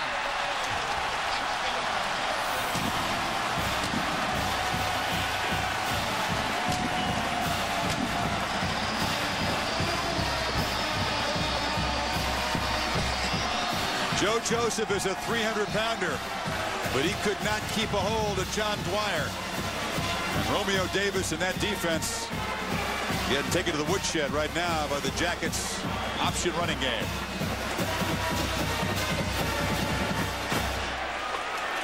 Dwyer is a load. He's slow to get off the field as Blair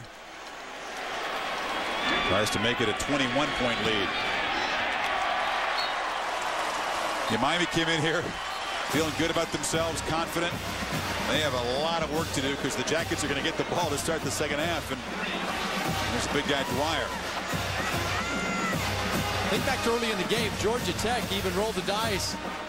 And they had the onside kick, overcame that, this offense, and the power inside. You're not seeing defensive linemen make plays for Miami. And last week they did. Craig, you're absolutely right. Jonathan Dwyer now has run for 128 yards, and I'd say the majority of those have come right up the middle.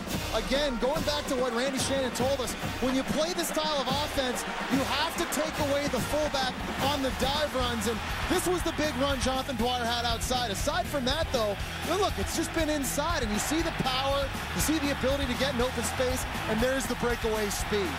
And go back to this point. This is a group of football players that were recruited to come here for completely different offense. And so imagine what Paul Johnson's going to have with these guys after another spring and working with them with this option offense.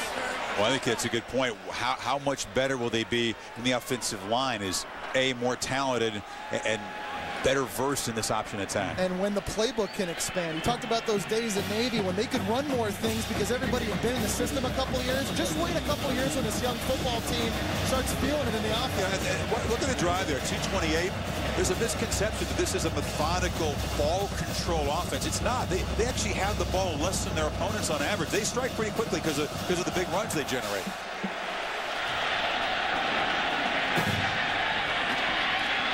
This is Harris trying to make the play and stopped at the 30. So the Canes a minute 52 to work with before halftime as we check the Applebee's weekend menu, dominated of course by that showdown in Norman and the game we talked about in Happy Valley. A different feel for Michigan-Ohio State. Never had a 3-touchdown underdog in that rivalry. And the showdown for Utah. I think BYU in that game a dangerous spoiler. Yeah, their tight end and is a great player, Pita. Yeah, he's nicked up a little bit. Well, how about Austin Collin? But I'll tell you the game I'm really interested in is watching the Ivy League. I read your column, Fowler. You got the four-way potential tie coming.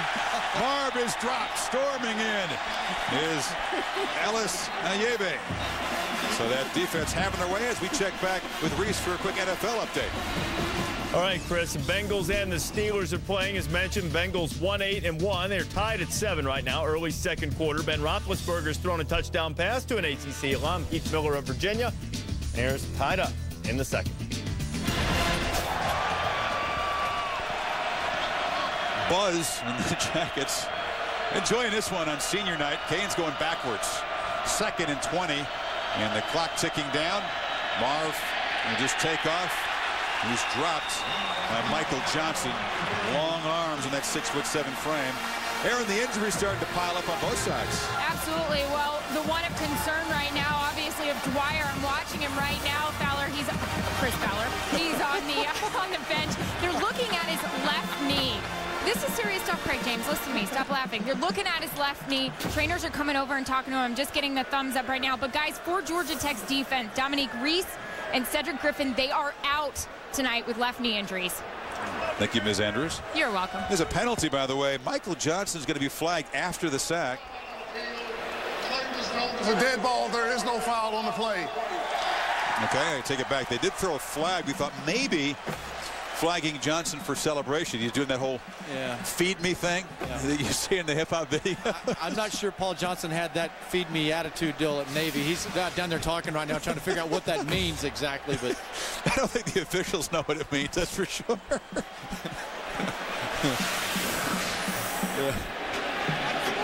You know, in talking with Paul, though, he's cracking up. He goes, you know, I never really know if these guys are with me or not. He goes, when I first started coaching, he said, I knew I could look at a player and I could see he's glassy-eyed, you know, and I knew if my team was ready to go. Nowadays, he goes, I have no idea whether these guys are ready to play or not. Why is that? He just says, it's changed. Yeah, headphones, music, feed me. The Delta. They're listening tonight. I think they're pretty dialed into the program offensively and defensively. This is a great performance for Georgia Tech. They said, hey, we're not spoilers. They can't control their destiny, but if they win the last couple, they got a shot. They're in there. Virginia Tech, Carolina as well. You can tell that Dwyer's concerned about his own knee. This is Marv, fires into traffic, and Johnson makes the catch, but we're inside of a minute to go. Reed stops him. Not much urgency for the Canes. And just let things run down, and I don't think Johnson's in much of a mood to spend a timeout either. We got just a moment. Now tell us about this Ivy League deal. Yeah, I was reading your column. So there's a four-way potential tie. You don't really want to know about the Ivy League deal? It was interesting enough for you to write about it. I got to fill space in the column. What's interesting is it could be a four-way tie for the championship if Harvard beats Yale, if Columbia beats Brown, if Cornell beats Penn. 53 or something. Isn't it enough to keep track of the ACC? You read about the Ivy League now? Just following you. Fair catch at the 39 by Smith. 11 seconds before halftime. 35-yard punt. Jesse seems to be in the mood to reference hip-hop and hip-hop videos, and we're going to have Ludacris at halftime with Dr. Lou, and talked about T.I., Atlanta native down there. Outkast was here the other year on the sidelines as well. This is a hip-hop hub, obviously. It is, and T.I., also a movie star, had a role in American Gangster alongside Denzel Washington. We get different cultural references with Jesse than with Flutie. Have you noticed the difference in a year? No question. Last year, you were naming telebabies. No, last year Flutie was referencing like 70s movies. Really, it's a different era now. Jackets will just take a knee. What a first half. They'll get the ball to start the second half. Jonathan Dwyer just overpowering this Miami defense. And the Canes offense is smothered. 24-3 for the Jackets. Aaron Andrews talking to Randy Shannon. Has not been the start that he wanted in, quote, his biggest game ever. Coach, first of all, how do you even stop Georgia Tech? Over 200 yards rushing offense. Well, we got to go back and we got to play assignment football. We had a couple of bust missed tackles up in the middle, and I think that's the biggest thing. We got to come back out and tackle the second half. How do you even get your offense going at this point? Well, we've been moving the ball. We just ain't converting on third downs. We're moving the ball up and down the field, but we get in a situation when we get third down and 3, third down and 4, and we just can't convert. So we got to go back and start converting on third down. All right, Randy, thank you. I don't know how helpless it is, but they are 2 for 8 on third down. Had just 136 yards offense at halftime. 24-3. Yellow Jackets lead at the break as we join Reese Davis, who holds Mark May, the Pontiac Performance halftime report. Guys.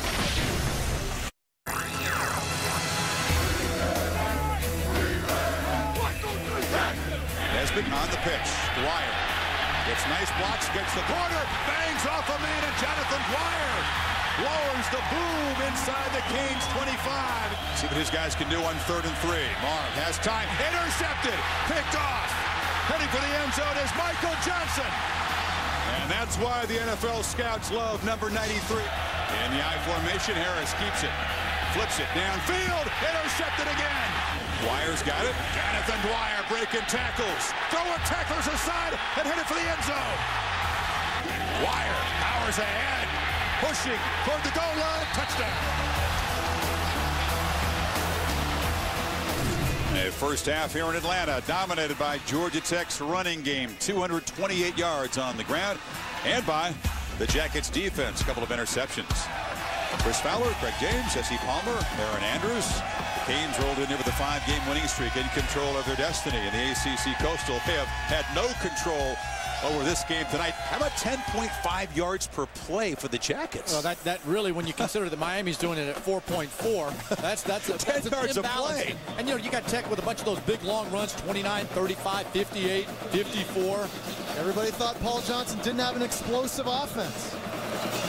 They said, as you see Jonathan Dwyer, 128 of those 228, a couple touchdowns in the first half. If we can make Tech march the field, control field position, we got a good chance. Well, they've had some long marches for touchdowns, and Roddy Jones takes the second half kickoff out across the 25 as we check the Home Depot coaching adjustments. Well, I think we'd all three agree with this one here. Unless Miami comes up and starts tackling the ball carrier, there is nothing that their football team can do offensively to get back in this game, particularly on the inside. They've got to wrap up and make better plays. Coming into this football game, 3 of Miami's 4 top tacklers were from the linebacker position. They have not been executing the fundamentals of tackling so far in this football game. And it's a defense that against a very different kind of offense last week on Thursday night looked like the old Canes, just dominating Virginia Tech. Different style, different results so far. This is Lucas Cox, who's lined up in the B-back, but Nesbitt back to throw on first down. Pump fakes, takes off, and Josh Nesbitt lumbers for about 8 yards as we check down with Aaron Andrews. Well, Chris, I had a chance to speak with Paul Johnson coming out from the locker room. He said he's happy with everything. The one thing he's concerned about, this scene right here. Jonathan Dwyer, he's on the bike right now because they want him to try to loosen up that left knee. Now, before the team went in for the half, I kind of tried to talk to Dwyer a bit. He was telling his teammates he didn't hear a pop in his knee. He gave me the thumbs up and said he was good to go, but the training staff for the Yellow Jackets have told me that they just need to watch him and make sure he's okay. And they can have the luxury of being cautious, Aaron, with a 3-touchdown lead. Look how the tailback gets out of that 2-point stance in this offense. I'm going to ask you about that, Craig, as Nesbitt keeps it for a first down. Very old school, right? You see so many tailbacks up with their feet on their hands on their knees. And they got old school here at Georgia Tech. They're at 3-point. They're wanting this fullback. Now, see how he's lined up there? He's got the close, bunched up feet. They're wanting him to come out of that stance and get downhill fast to the line of scrimmage. Now, I contended one year with my New England Patriots running back coach that from a 2-point stance, you could see the defense pre-snap read, and I could still get to the line of scrimmage just as fast. I think that's way too old school. It reminds me of the old electric football. You know, all the running backs had their hand down on the ground. You just don't see that a lot, do you? That's nuts. This is Jones on the pitch. He can't get the corner, hammered for a short loss. Good job by Sean Spence. Stephen Wesley, the defensive end, on the tackle. Gaines got to get the ball back quickly. They can't afford to spend a lot of time on the field. I guess the good news for Miami's defense right now is while they have to try to figure out the spread option attack, they've only given up 1 touchdown in the second half over the last 3 games. So historically here in the last few games, Miami has been able to stiffen up defensively. Let's see if they can get a big stop here on this series. The third quarter has been their best quarter all season. Nesbitt keeps it, has a crease. In the lane, Josh Nesbitt has a first down. JoJo Nicholas, the safety, makes the tackle, but it was 11 yards downfield. I would argue right now, Georgia Tech offensively has been so effective in all 3 phases of the option, whether it's the dive, the quarterback keeping it on the pitch, Craig, everything's been working. You see, on the line of scrimmage, Roddy Jones gets up on the line of scrimmage, not in his wingback slot, just a simple little tweak right there, but that allows him body position on the safety and the success of the run. You guys see this, an early timeout by Shannon. He said, wait a minute, I've seen enough for 2 minutes and 16 seconds into the third quarter. Get on over here. That's refresh your course. And I used to have a coach. They talk about halftime. He said, look, boys, get on over here. We're going to have a come to Jesus meeting. And they get after it. Randy's good.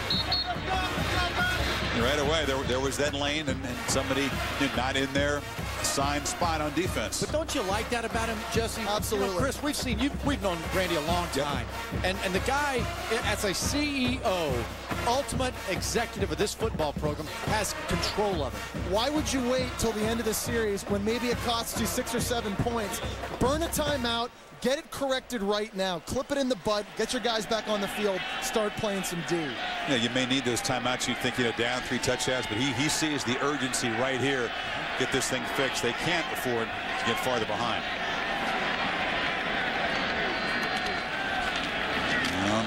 Nesbitt kind of colliding with Cox in the mesh point, but still falls forward for 4 yards.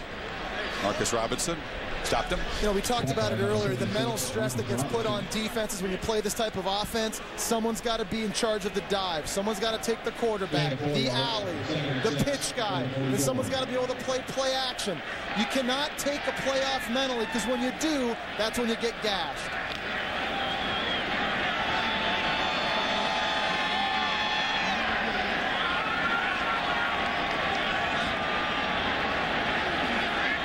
On 2nd and 6, boom.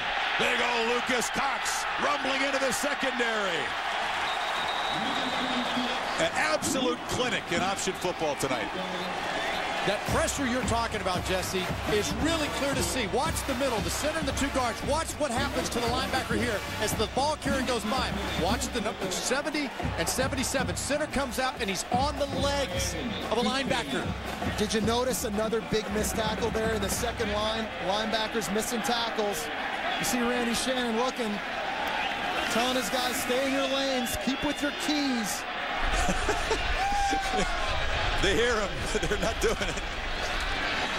They stop the fullback. That's 5 runs of 29 or more yards tonight. 5 of them. The center, Dan Voss, 77. Funny story. Paul Johnson said before the game, he put on his bodysuit, and he says Voss doesn't have one of them great bodies. He didn't have a Jesse Palmer body. And he said, so he goes in there, and he puts the bodysuit on, and he says, Voss walks around in the locker room showing off. And he said, Johnson says, so I put my bodysuit in and walked in the locker room next to him and said, how do I look, big fella? Hey, he plays better than he looks. One of the junior veterans at offensive line, and Nesbitt hit in the backfield. Good penetration by Glenn Cook, and Nesbitt spinning ahead for a yard. But you can stop a couple plays like that. You can look good as a defense, and then boom, the third play, they're running 50 yards downfield. It's exactly what Craig was saying earlier. This offense, they kind of lull you to sleep a little bit. They throw the dive at you, the quarterback keeps it, you think it's contained, and all of a sudden, bam, one guy takes a snap off, and it's off to the races. Why don't more teams run this? You know what? Could you mimic what you got to have a Paul Johnson mind. You know, I look at this offense, how I look at Mike Leach's offense with his mind for what he's doing right now. They both get it done. They're creative. Nesbitt firing for the end zone. Thomas, jump ball off his fingertips. Bruce Johnson defending. And you know, the advantage that Johnson has in recruiting is now he's going to go out and get these great running backs, get 4 good running backs. Maybe one of them works. Maybe the other one doesn't. They put him at the B back or A back. Thomas is 6'3", but that was just a little too tall. Catchable ball, but I don't think he would have been in bounds anyway. So here comes Scott Blair for a 30-yard field goal attempt. Tech able to take the second half kickoff, chew up at 4:45, and add 3 points to the lead. Seems like every time the Canes get the football back, the mountain gets higher. 27-3. Grinding 2 universes together will eventually rip them both apart. We have come to challenge you in Mortal Kombat. Fight!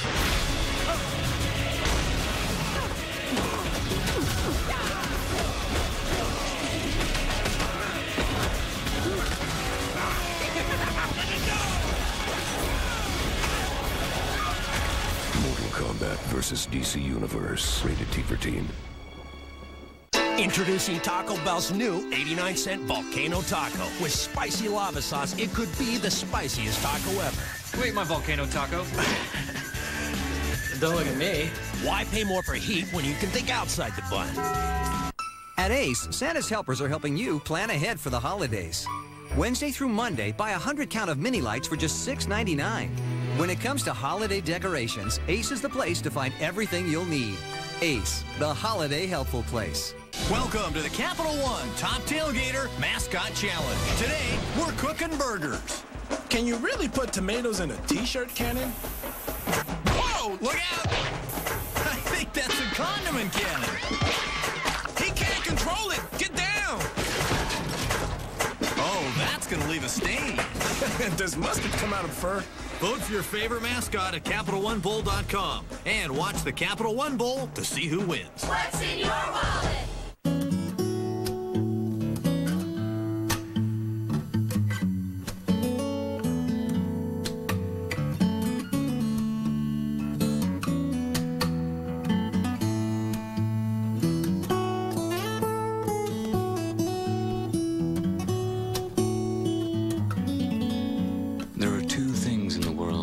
Longer than time. Love is one of them. A diamond is forever. The University of Miami is on the move. We're revealing the mysteries of the world, from the eye of the hurricane to the human genome. We're creating oceans of knowledge and helping to shape citizens of the world. We're making a difference right now in the classroom, the laboratory, and on our playing fields. So keep watching us. The University of Miami. It's all about the U. Back at the 404, downtown Atlanta with the hometown Yellow Jackets. They have a 27-3 lead over Miami. Georgia Tech a slight favorite despite Miami's ranking. The Canes playing their first game as a ranked team in more than 2 years. That worked out well so far. We should have known that Miami was going to struggle tonight when you're ranked ahead of your opponent. On Thursday night. It's been the theme. There's 6 first downs for this Canes offense. If they have any shot, they really need to do something here, wouldn't you think? Quickly. Yeah, quickly also. What do you think Frank Beamer's sitting in Blacksburg right now saying, why didn't I get this Miami opponent last week? He didn't run this offense. And if Georgia Tech can hold this lead, it's going to really make things confusing. We'll try to help you as best we can sort out the ACC race, because there's not going to be much clarity after tonight, that's for sure. Brandon Harris at the 5. Gets the corner. And he's dropped at the 33-yard line. Harris on the return. Here's the drive chart for the Canes. Pretty ugly. A couple of picks. Did get the field goal and then 2 punts. See all these 3 and outs? That's bad. Yeah, I think this far right column, that's bad. That's not good. It's all bad. He got the 153-yard drive, and he couldn't get the end zone. And you kind of sense they needed to get 7 there because they weren't going to get there very often, right? So Robert Marv back on offense. Neither quarterback has been very effective for Miami tonight. And it's Craig Cooper. He takes it, deep handoff. Cooper got for a loss. That's been another storyline tonight. Besides the trouble stopping the run, they've had no running game themselves. Well, that defensive line now, Georgia Tech starting to heat up, put a little pressure on that offensive line. And these 2 quarterbacks, though, for Miami, I don't think, Jesse, they're seeing the game. Right now, it's a train wreck out there. Well, it's funny. Remember what Patrick Nix told us about his young quarterbacks, about how sometimes going into a game, one of them won't have their head into it, and he won't find out till it's too late. Here they are. They're on a road, hostile environment, very good defense. Which guy's got his head into it tonight? Doesn't look statistically like either one. Marv pressured. Fires downfield. Has Epps, who makes the catch at the 36. So a good throw in the run, and the tight end went up and got it. You know what? This Epps kid is a player that they say has the total package. Left side of your screen, hooks up just on the middle, stays active with the play, takes off deep. Johnson comes short. Nice execution. And as an offense, that's what you need right now. You're down by a bunch of points. You just need a spark. And the only way to get that sometimes is a guy going up and making a play. After the 30-yarder, Marv fires short, off the hands and incomplete. It was dropped by Theron Collier. Continues to be a rough night for the Miami wide receivers. Fortunate that wasn't picked off on Karam. A lot of high throws tonight, too.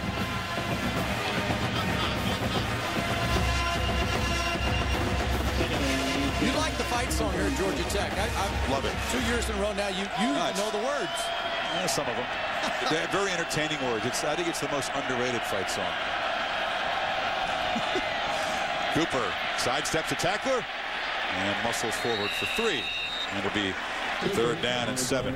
There's the Jackets defense. I think there's a little carryover effect from John Tenuta's presence here with this defense. They're aggressive. Dave Womack has come in here and done an outstanding job of matching his scheme to the players. And his players really respond well to it. It's a scheme that's multiple. They can play a lot of different coverages, and that spelled doom tonight for these young Miami quarterbacks. They've been mixing it up, trying to confuse Robert Marv and Ja'Cory Harris. Yeah, it's much more about confusion than it is blitzing and pressure as compared to Tenuta's defense, and a different demeanor. Womack's a very quiet guy. False start, 74, offense. It's a 5-yard penalty. Still third down. Second false start for the Canes offensive line. It was Orlando Franklin. The guys were saying when Katuda was here, of course, he's at Notre Dame now, co-coordinating Charlie Weiss's defense. You could hear him 150 yards away. Womack, much different. You know what was good about Womack, though? Yesterday we walked in the meeting and he coached against me and you, right? How many coaches do you think have done that? I don't know. He remembered, didn't he? Did he shut you guys down? Not us. He gave us headaches. Marv has lots of time, pumps a couple times and fires downfield. He had Collier breaking open. Chris Zellner, the tight end, was also in the neighborhood. And it's fourth down. Consider going for it here? Just too far. It's too long on fourth down. And what are you looking to do? Put your defense back on the field? Now they're going to go for it. Yeah. Marv's still on the field. Don't you have to? I mean, it's 27-3. Yeah. Down 24. Make a play. You need a spark. Send a message to your team. Hey. They've been good on fourth down. They're 9 of 13, but this is from 13 yards away. I mean, the division's on the line in tonight's game in a lot of purposes. All right, here's Sam Shields out here. That's a guy that has some big playability. We've not heard his name all night. Marv has lots of time. Fires over the middle. It's caught. It's a first down to Collier with ducks inside the 20. So no pressure. Lots of time for Marv and a 21-yard catch. Interesting. Interesting as well from Dave Womack. When they've been putting pressure on Robert Marv tonight, they've had their most success defensively. This time they're content to sit back, play zone coverage. Theron Collier doing a nice job finding a soft spot, showing a nice target for Robert Marv. A crucial conversion for the Canes here. And they're a man short on offense. There's a receiver running on the field late. And he doesn't know what to do. He kind of gets in the way. And it's a touchdown. Wow, confusion on both sides. There is Epps. Scores from 18 yards out. Number 18 finds the end zone. Running in there very late was Kane Farquharson, lined up in the backfield. I'll tell you what's incredible about that. I don't know if Kane Farquharson knew who to block, but here he is on the right side. He just kind of finds the white jersey that comes free. He gets over, and he's able to get in Tony Clark's way. Wouldn't you guess that he probably was on the sidelines and knew that they were short and just happened to run on the field? There are probably running backs that don't understand those protections. Kane Farquharson comes in and picks it up. You could see Nick's running over there. There was plenty of confusion on the sidelines. He told Farquharson to get in there and just get in the backfield. And his blitz pickup allows Marv to find Epps from 18 yards out. Miami has life. The Jackets lead cut down to 17. Third quarter.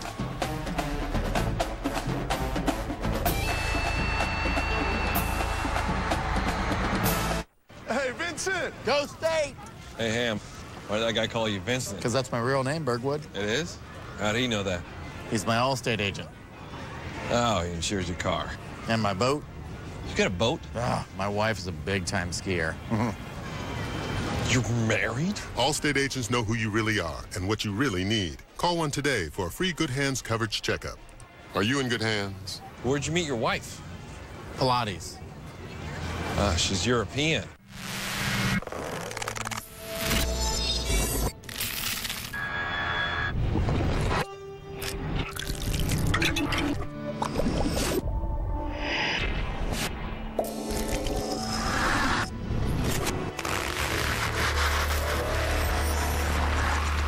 To conquer even the worst winter roads, stick with Blizzak, the official tire of winter. For drivers who want to get the most out of their cars, it's Bridgestone or nothing. Listen carefully. Watch closely. All the movies you want will be on Blu-ray high definition. Unleash the power of your HD TV. Perfect picture. Perfect sound. Blu-ray high definition, the best way to watch movies at home, ever. Rated Teen. Get the AC/DC Live track pack, available only at Walmart. And the Rock Band Special Edition bundle for Wii and PlayStation 2, now starting at $99. Looks like a sandwich with the taste of a prime rib dinner. Quizno's newest prime rib, only $3.99. Slow roasted and sliced thin with an extra layer of prime rib piled high. Real prime rib for $3.99? Only at Quizno's. Quizno's.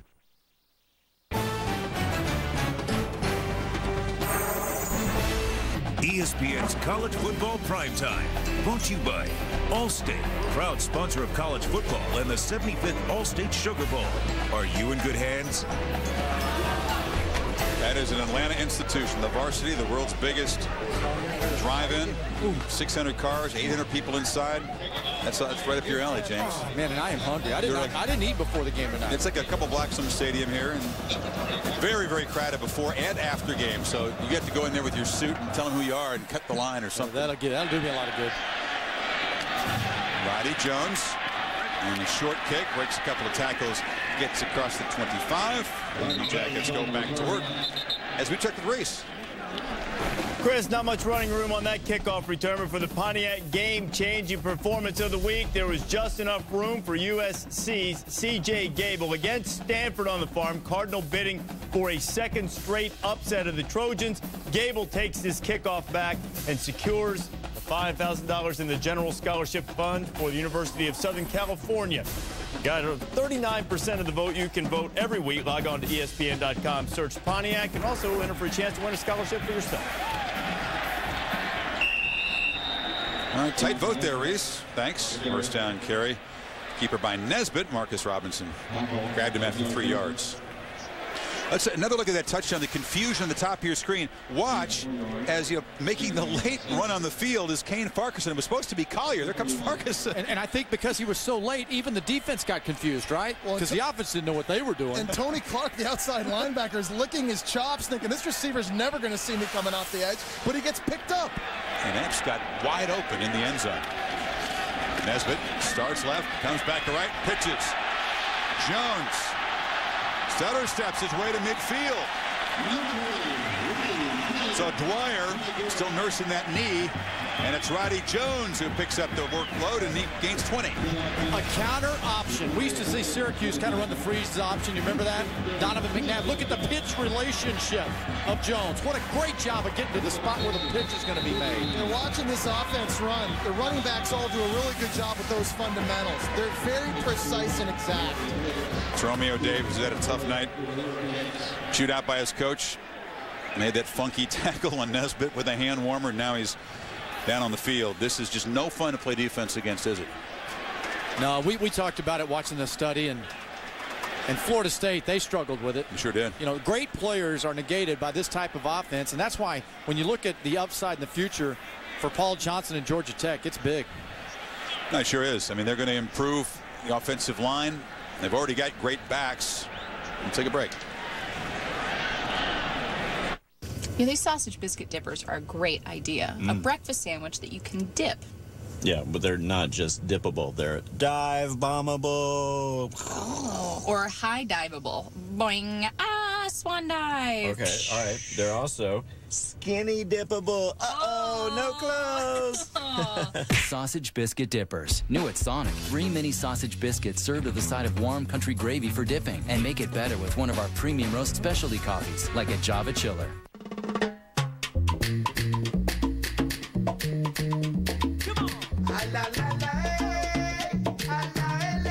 Now you may customize your Puerto Rico vacation.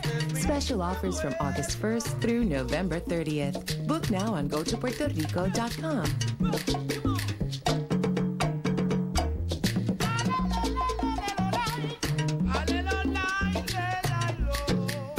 Puerto Rico. Explore beyond the shore. This month on DirecTV pay-per-view. I want to protect the people I put in harm's way. Yeah, I can fly. I love you. Are you breaking up with me? Why don't you go on a vacation? You just by yourself? Yeah. What are you doing here? This is a disaster. She's dating somebody. Skywalker is in trouble. We're under attack. Battle position. DirecTV pay-per-view. Just press a button and you're watching your movie.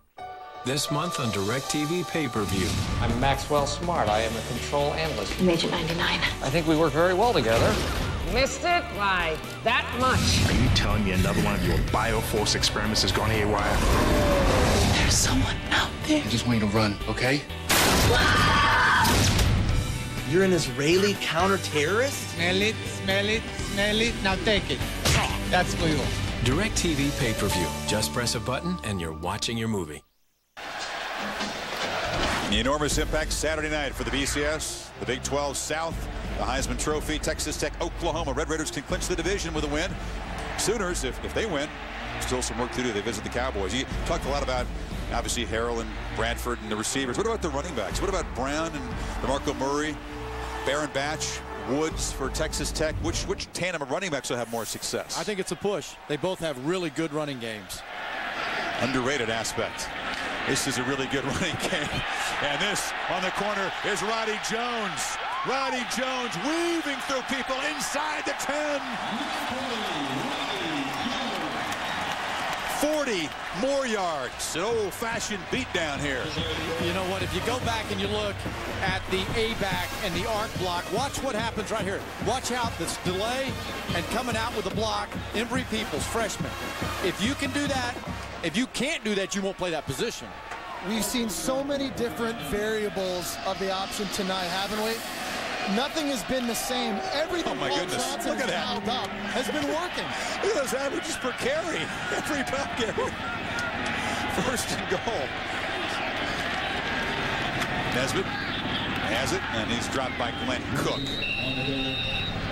It's even hard to tackle, Nesbitt behind the line, even though he doesn't maybe have that explosiveness on the bad ankle, but he's strong guy. Well, he came into tonight's game rushing for 498 yards on the season. That's the second highest total ever for a Georgia Tech quarterback, and his story is really incredible. He threw the ball 90% of the time in high school, came to Georgia Tech because it was a pro-style offense. That's what he liked, was going to play, and actually play under Patrick Nix, who's now the coordinator at Miami, but he's fit in really well under Paul Johnson's spread option attack. Second and goal. They pitch it, and Jones evades a tackler in the backfield, hammers a hard-earned 1-yard loss. Stephen Wesley initially got there. Marcus Robinson wrapping him up. Hey, you talk about this offense, and I guarantee you the Georgia Bulldogs better get cinched up on defense. It's at Georgia. But this offense and this football team will have a lot of confidence going in, playing between the hedges. Number one goal, right? They said that Paul Johnson brought here number one goal, beat Georgia. They've lost 6 in a row. That's what cost Chan Gailey a lot of support here. Perhaps ultimately his job. Third and goal. Waltzing down to the 2-yard line is Lucas Cox. Quick burst, and then diving over was Ryan Hill to cut him down and save a touchdown. It'll be 4th and goal just outside the 1, and you know what the fan want him to do.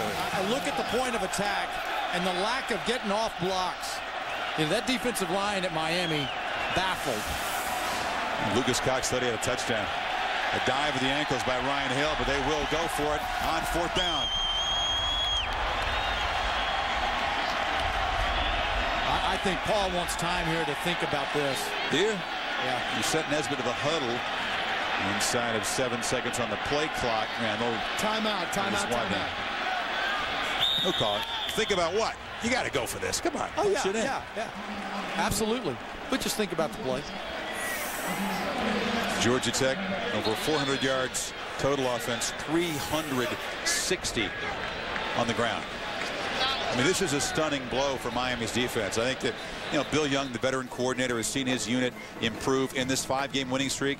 They've held just about everybody down, but they didn't expect to see this. It's a different attack tonight. You mentioned all those offenses that Bill Young's side has been able to hold now. They held Tim Tebow in Florida to 87 yards rushing, Texas A&M to 85 yards, Virginia to 71. They held all these teams under. They held Darren Evans last week to 43 yards after he set a school record with 253 against Maryland. Yeah. Different animal today in this option. Absolutely. Completely different animal. Now, Bill Young, this is not his first rodeo. He's seen the option before. Talking to Paul Johnson before the game, Paul said, you know what, Craig, sometimes you'll see defensive coordinators, they'll see somebody else maybe have a little success against us. Yeah. Virginia Tech, for instance, Bud Foster used 2 nose guys right on the center. Florida State tried to duplicate it. Didn't work for Florida State, worked a little bit for Virginia Tech.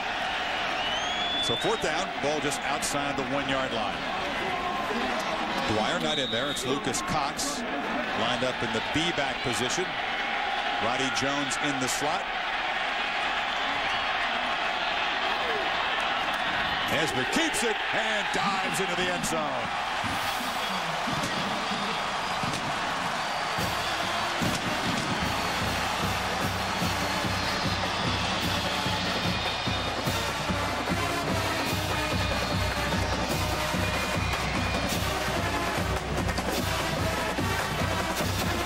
Big fun on senior night in Atlanta. A long night for the Canes defense. Watch the leverage. And leverage meaning, you know, the angle of the block. The defender has no chance. I mean, that... Josh Gilbert, the guard, diving across there. Scott Blair boots it through. 34-10 Yellow Jackets. They punted only twice tonight. What are you guys giggling about? I just like the way Craig ended that. That's just like ridiculous. Look at this guy blocking down. The left guard just drills him. You know, Howard. Legal block? Legal block, absolutely. Okay. This offense is designed to get the angle for the offensive blocker, and they position it by getting motions. They just out-thumped them tonight.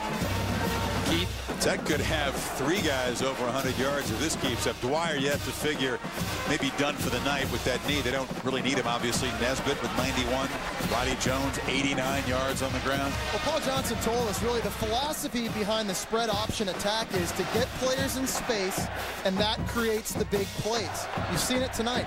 Guys get out in open areas. When there's only 1 or 2 guys that can tackle you and you break them, they're gone. And they've done it all game long. It doesn't matter what quarter it's been. They've gotten almost stronger as the game's gone on. You know, there will be a lot said about this offense coming out after this ball game around the country. A lot of folks are going to forget that this defense played pretty darn well as well. But people look at this and they go, how did this offense only put 7 on the board against Carolina? Turnovers. Yeah. They stopped themselves with some fumbles. That's been the thing that Paul Johnson knows. If they could just cure the turnover problems, because they've had 22 of them. That's a lot. If they didn't have those 22 turnovers, this team would be leading the division in command of it. This is Harris. He is hammered at the 25 and pushed back. Tony Clark, great job at linebacker, and he's also been a special team stud tonight. Again, the NBA doubleheader tomorrow night, 7 o'clock Eastern time. Rockets, or James Rockets against the Wizards. Hornets and the Thunder following at 9:30 Eastern time. ESPN360.com. Also where you can find NBA Friday. I think the Rockets put it on the Hornets the other day. I'm pretty sure. We saw John Barry walking around in here. Have to get a little bit more of it. They did. Yeah, there you go. You say so. He's still looking for a seat. Wait a minute. Is he recruited other NASA wannabes in the house tonight besides our friend from before? I think Bill Young would like a trip on the space shuttle right now. As an incompletion, a low throw by Marv. He was trying to find Devon Johnson. Oh, no. You would think that that's not a good resume for NASA right there. Just I think he's been doing it for 4 quarters, almost entire 3 quarters. That's what I'm thinking. Wouldn't the pregame stuff wear off at some point? He's on fire.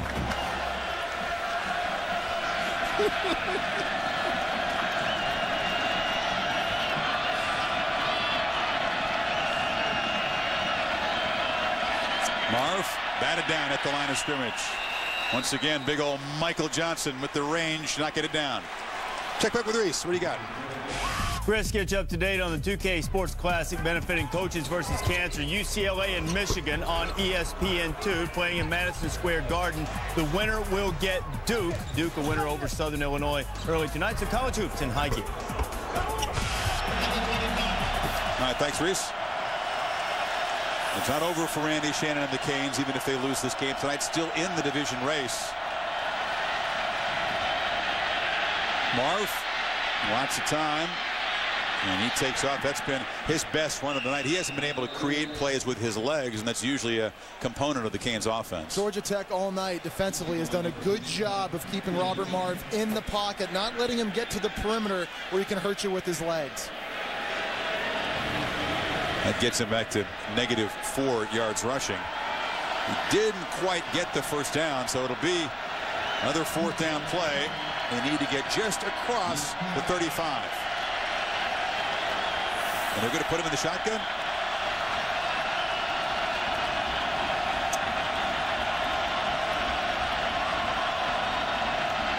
He's going to throw on 4th and a foot.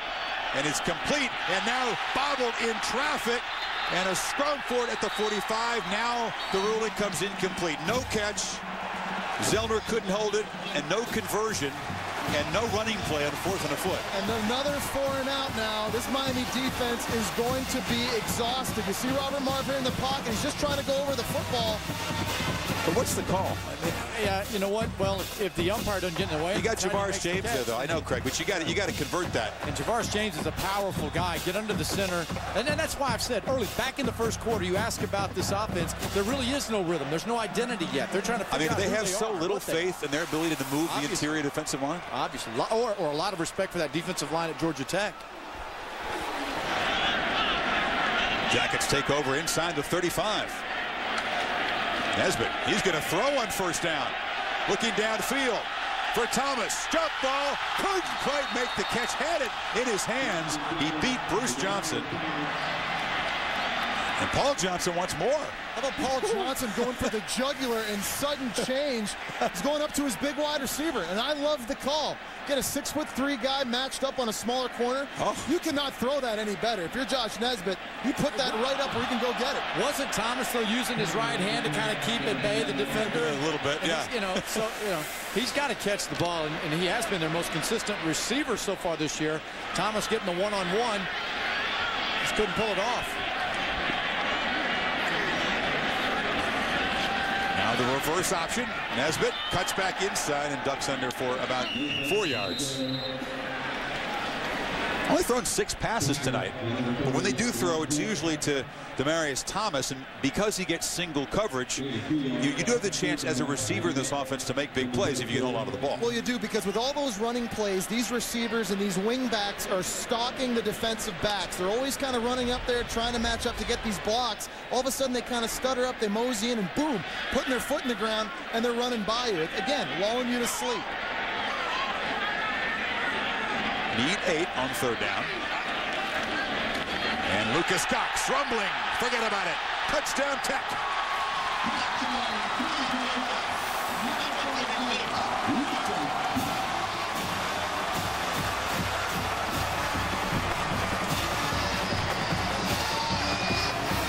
All right, let's watch the linebacker. You've got to get linebackers over into his lane, and you get cut off into it. The blocking up front prohibits the linebacker that gets hidden inside from getting to his lane responsibility, and it's an easy touchdown.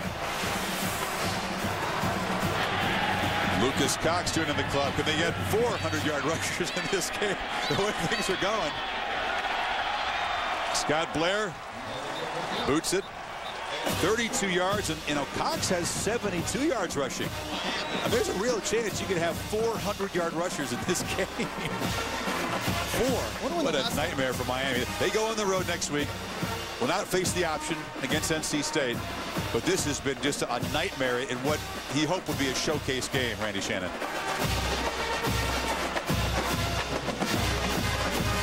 Fight song I like so much. You played a lot tonight. It's good. It's good. They talk about whiskey and bourbon in there. It's salty old Southern fight song, you know? Yeah. They take a shot at the arch rival Georgia in there if you read the lyrics. I'll get you the lyrics. We'll have time in the fourth quarter. Okay, good. I'll teach it to you before it's done. I like it. Let's go to the Coastal now. Miami again came in just needing to win this game and beat NC State. Had a chance, actually, to clinch this thing on Saturday if they'd won tonight and some other things that happened. Instead now, looks like the Jackets are going to jump up to 5-3, and Georgia Tech will be finished. This is their last conference game. They'll be in the clubhouse, but it's a long way to go. All these teams, they will not be sorted out now until November 29th. Well, Georgia Tech, if they win tonight, they need North Carolina, Virginia Tech, and Virginia to lose at once. And one of those things is going to happen because Virginia Tech is going to play Virginia. Yeah. So one of the 3. Yeah, but you got a chance at a 4-way tie still. It's a long way to go. I mean, it's way too complicated, seriously, to go through it. The first tiebreak is head-to-head among the teams tied. And the Canes, among that group, would fare pretty well. Now, they beat Virginia and Virginia Tech. But it's too complicated to sort out. Yeah, you know what? People ask around the country, what do you think about the ACC? Are they any good? I think there are a lot of good teams. No great teams, but some good teams in this conference. It's still the only conference where all 12 teams can become bowl eligible. Lots of parity. That's amazing, isn't it? Blair to kick it off, and this is Ryan Hill who fumbles the kickoff, tries to come up with it and gets clocked at the 15.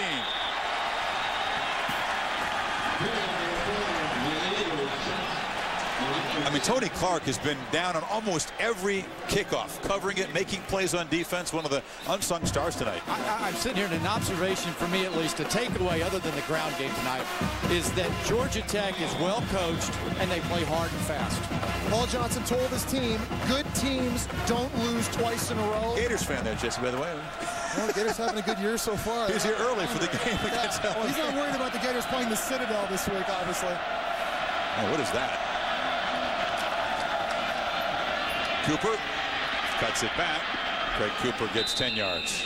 And Clark, another tackle. Hey, you know, playing the Citadel, what does that do? A little bit of a hit they'll take in the computer rankings. Tell you what, right? though. Yeah, but they're fine. They're okay. They beat Alabama at Florida It's going to be a close race. And you know what? You're starting to see coaches now starting to posture, position themselves in the lobbying platform for where they should be at the end of the year. Well, and if you're Florida, that Citadel game, the only thing that can come out of that is bad news, I think, because guys can get hurt. It's one of those games where don't be surprised if Urban Meyer starts pulling starters early. They got a big game with Florida State following that matchup. Marv spins out of the pocket, gets a block against Clark on the corner and runs out, but still loses 2 yards.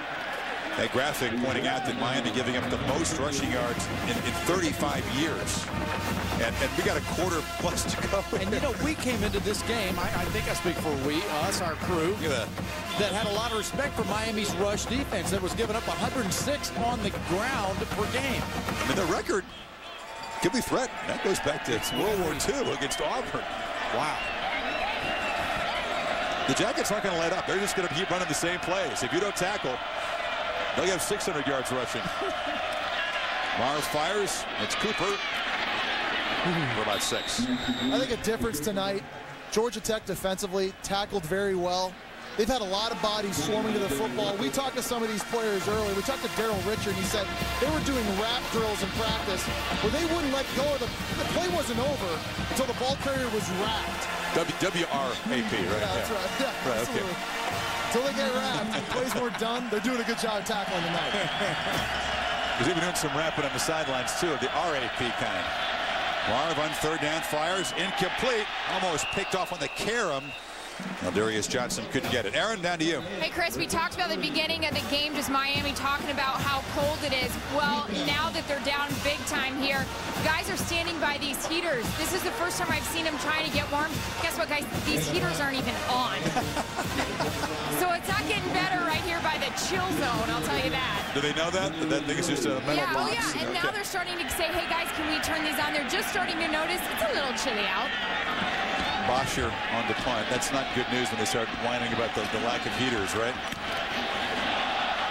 And that's a shank. It's all going wrong. The normally reliable punter, Matt Bosher, he's had, you know, occasional shanks. And the Jackets offense, like they didn't have enough success already, takes over at the 44, 12-yard punt. So they're at 395 yards rushing right now. Jonathan Dwyer, when he was in the ball game early on, up the middle, really accentuating those poor tackling habits of Miami's defense, not getting to the ball, not wrapping up, not getting the legs, and then on the outside as well. It doesn't matter who's been carrying the football tonight for Georgia Tech, whether it's Lucas Cox, Roddy Jones, Josh Nesbitt, Jonathan Dwyer. Again, everything Paul Johnson's calling is working. Yeah, now Nesbitt's been lifted. Jabo Shaw, the true freshman backup, number 11, in to run this offense. And they hand it straight ahead for a short gain. 15 minutes to play, mercifully, for Miami. 41-10.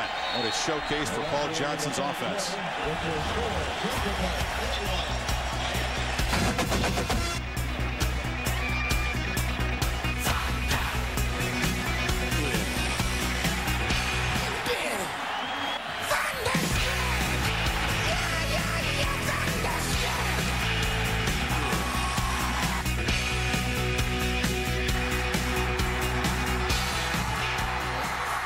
MLS Cup 2008, Columbus, New York, Sunday at 3:30 on ABC.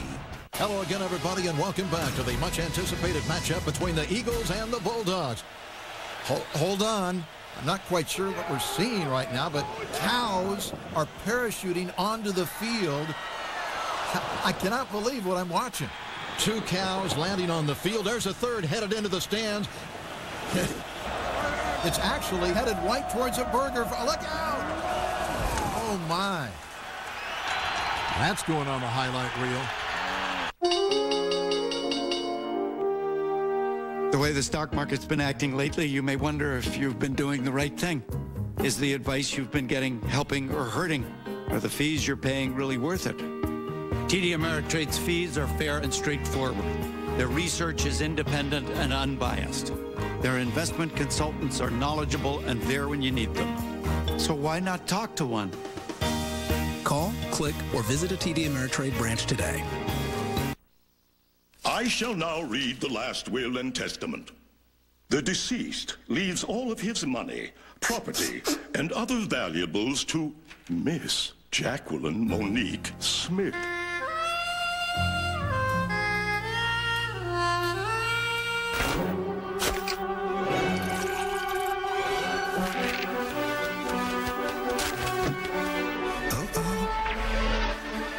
Red Bull gives you wings.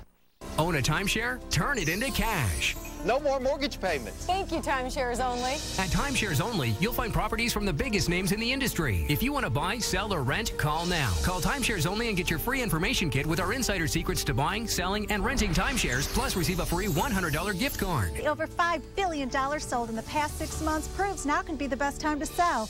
Call 800-348-9794. That's 800-348-9794. A few quick clicks and you found the directions you needed, or that recipe you wanted.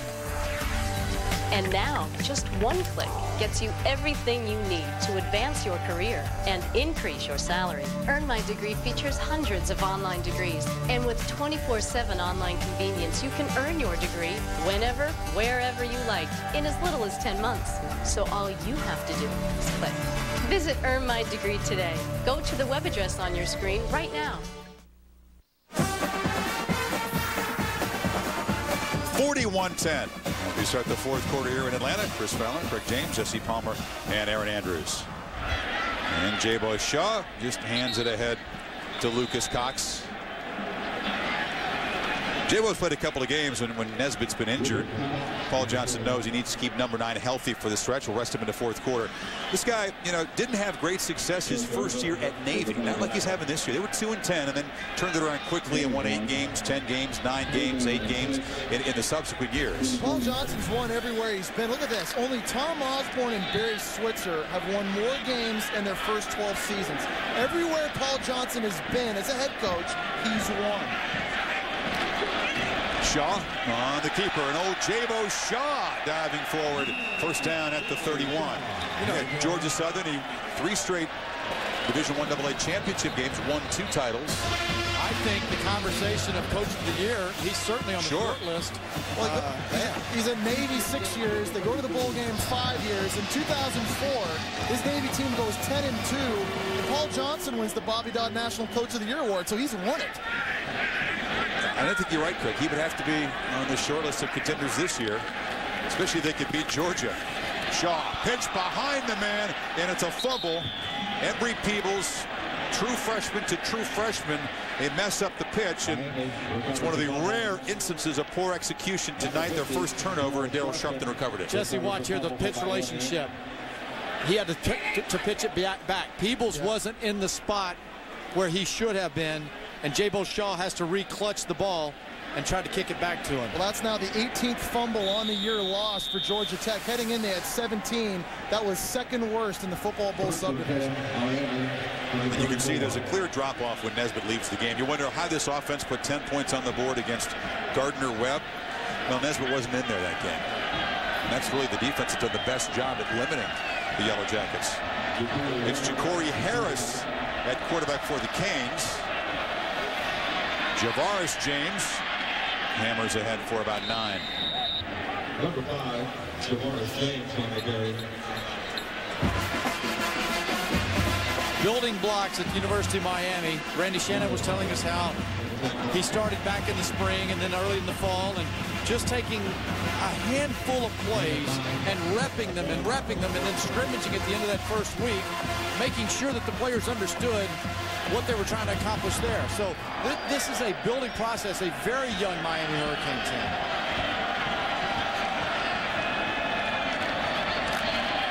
James on the delay. Fights forward and is near the first down at the 44. Also mentioned that it's been a successful season off the field. Miami, a long history, everybody knows about it, and Shannon brought in to instill the kind of discipline. What he's been able to do is get guys to buy into the importance of the season, so they haven't messed up. No off-the-field transgressions at all, because they care about this season. They don't want to ruin it for themselves and their teammates, and that's been a big thing, accountability. It's a very young team, but a very mature team. They did get the first down. Harris fires far side into traffic. Reed went up over it, almost had a chance at the pick, but Richard Gordon, third-string tight end, makes his first catch. How about this here, 22? Got to give a little shout out there to Cooper Taylor. His dad and I, Jim Bob, played at SMU together, and Jim Bob wasn't there as tall as his son Cooper. True freshman. Lanky guy, 6'4", $195. He made a huge play. It was against Florida State. The Noles were going in for a winning touchdown run, and Cooper Taylor ripped the ball out of the hands, and it saved the game here. His dad had huge biceps. All he ever did was curls, and he wanted to fight anybody that looked at him the wrong way. Guy out of South Texas, I think San Antonio area. Jim Bob would get after you. That reminds me of hanging out with you when we go out with the D2. Yeah. I hope we get some more Jim Bob stories in the fourth quarter as Harris runs for 5 yards, and we check back with Reese. Do we have to? I was ready for another Jim Bob story. SportsCenter in-game Steelers putting it on the Bengals. That score's not big. Pittsburgh was moving it last check, getting late in the third quarter. Up 13-7. Steelers trying to go 8-3 before they take on the Patriots next. Reese, thanks. How come in Texas, Craig, everybody's got two names? Jim Bob, isn't either name good enough? Harris Epps makes the catch and is cut down at the 31. He'll be a yard short of the first down. Mario Butler there to cut him down. Right, Jim or Bob, but why has it got to be Jim Bob? Well, it's just because Bobby Jack Wright, you know? Yeah, Bobby Jack Wright. And boy, what a character he is. Billy Joe Tolliver. Of course. Yeah. People used to holler at me, Jesse Craig, get over here. I was like, I'm coming. I think they just want to be polite. Want a little bit more time for conversation. Your real first name is Jesse, huh? Jesse, yeah. That's be too confusing up here. Yeah. And third and short.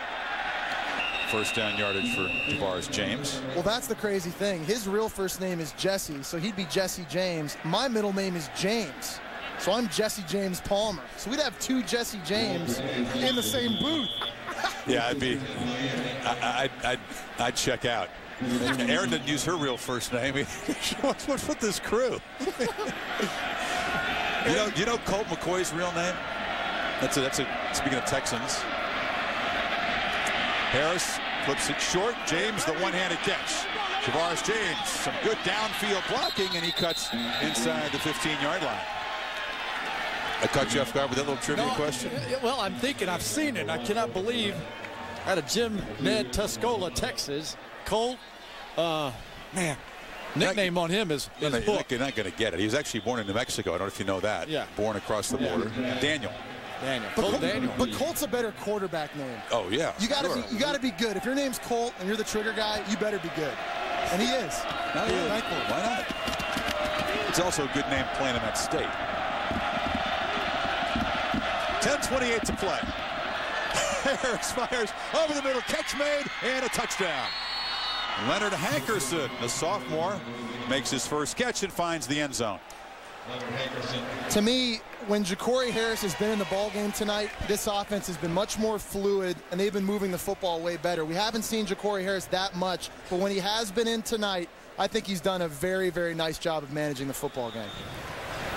He had the pick, and again, you put that on Bird, not on him. I always put him on the receivers, though. You guys know that. He did, though. He's going to go for two here. That's what the book says, right? When you're down 25, you go for two. Empty backfield. 4 receivers for Harris, who looks to his right, fires to the end zone, and over the head. No chance at all for Devon Johnson to make the play. Check the touchdown. Ja'Cory Harris, perhaps something to build on for next week's game at NC State.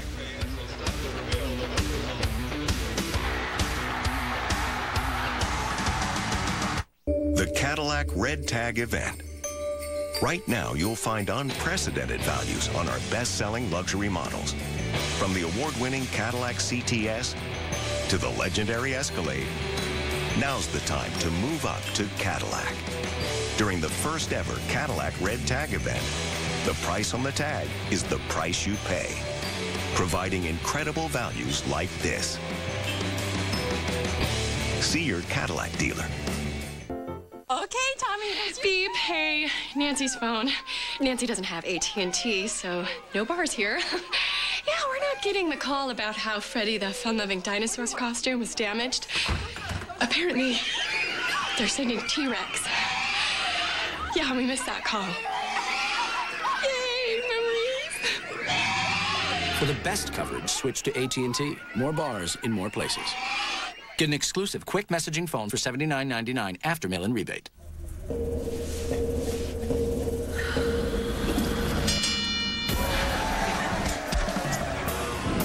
Make your skin feel irresistible. Skin Contact. New hydrating shower gels from Axe.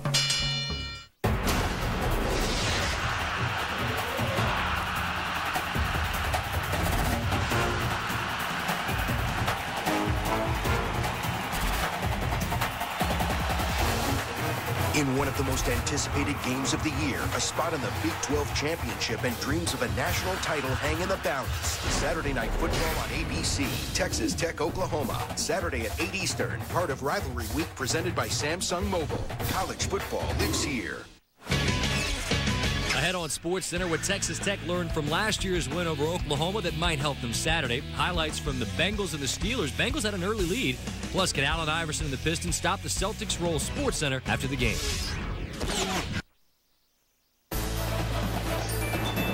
Welcome back to Atlanta. Bobby Dodd Stadium situated on, yes, Fowler Street. And I promise you I didn't give a dime to get that name. The USF Bulls, by the way, also, their complex sits on Fowler Street down in Tampa. NASA recruiting continues. Would you say that it's warm in Atlanta this week? No. Would you say that it's appropriate to be swimming outdoors in a pool?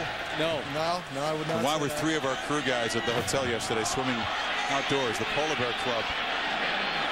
Tough guys. Corey Earls fielded it, fumbled it, and get it back and stopped at the 6-yard line. We have either tough or demented in this crew. Or altered. Altered. You know, it gets late in the year. Here we are. We're heading into week 13. I mean, I'm in the gym, which opens a window up to the pool, and they're not just taking a quick dip for a laugh. They're standing there like talking, just having a nice conversation about a half-hour swim. It's about 31 yesterday here. Now they're all well insulated. Well, how about Jesse though? You're from Canada, dude. We meet at the car today. You walk outside with a long top coat, scarf, glove. I read it was supposed to be in the 30s tonight. There's Jabo Shaw. Dropped for a 1-yard gain. Reese, is there anything you can say to help us chew some clock here? How about if I deliver the AT&T ESPN All-American Player of the Week? Percy Harvin of Florida averaged nearly 21 yards per carry in the 56-6 beatdown of South Carolina. Every week, you can text the word VOTE to 51234 on your AT&T wireless phone. You access the nominees, and you can cast your vote and enter for a chance to win a trip to the national championship game where it will be warm enough to swim without being well insulated. How about that, Fowler? I like the segue. It'll be, we hope, very nice in Miami. The Polar Bear Club won't have to convene. 2nd and 9.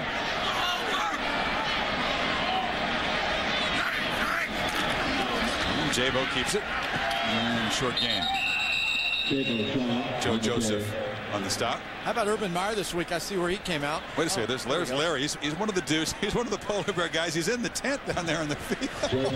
Larry, and what Larry you can't see is Larry beneath his feet under that desk. He has a heater. How about Larry went rock climbing today? He was up there climbing rocks earlier in the day. Oh, really? Oh, yeah. He did. Oh, big time. 20 big minutes time. away outside of Atlanta. This crew was out. They were out on the go-karts on Wednesday night. Some of them on the go-kart track here in town. Didn't they have a foot race? Somebody in the crew, they raced in 100 today or something? We got a talented crew. J-Mo Shaw dropped for a loss. The crew decathlon. That's what it's come to here. 9 minutes to play.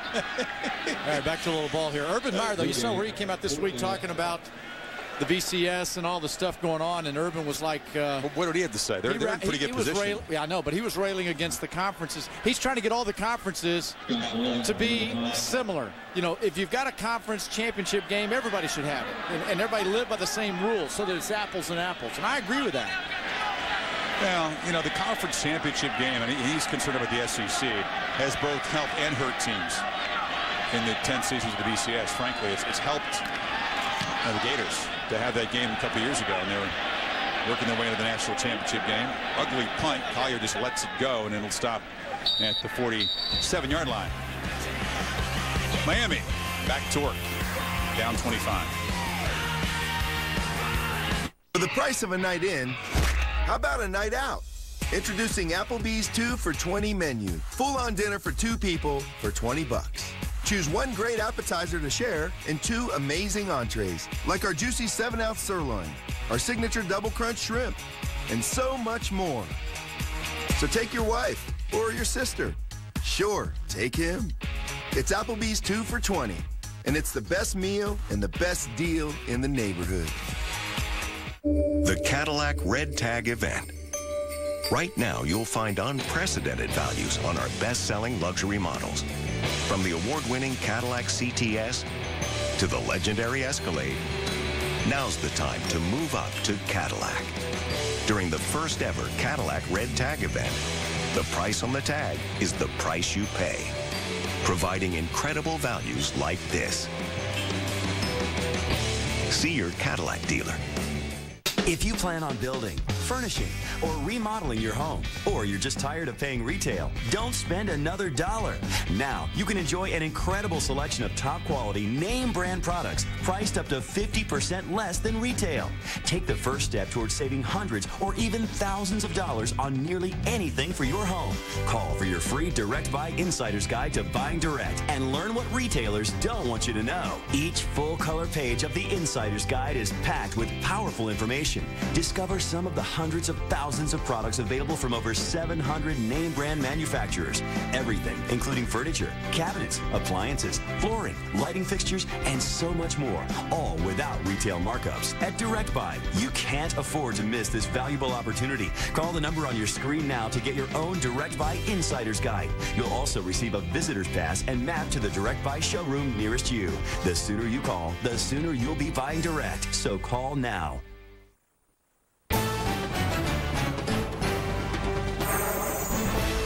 ESPN's College Football Primetime is presented by Applebee's. It's a whole new neighborhood. And in part by the 2009 Cadillac CTS. Several stops that Coach John W. Heisman made in college football. Beat the heck out of Cumberland College, right? Famous game here. He was not that merciful. He was the original coach to run up the score. And they named a trophy after him. We'll talk Heisman in a second here. Harris on first down, batted down. And once again, Michael Johnson with 40 NFL scouts here. A lot of them show up on the Thursday night games, and because it's Atlanta, there are 40 scouts here watching Johnson. The scouts very familiar with these guys. Michael Crabtree, his quarterback, Graham Harrell, Colt McCoy off this week. Bradford in the showcase game against Texas Tech. And last year's winner as a sophomore, Tim Tebow. All of them good stats. Most folks believe that those 5 are the top contenders for the Heisman. Talk about that in a second here.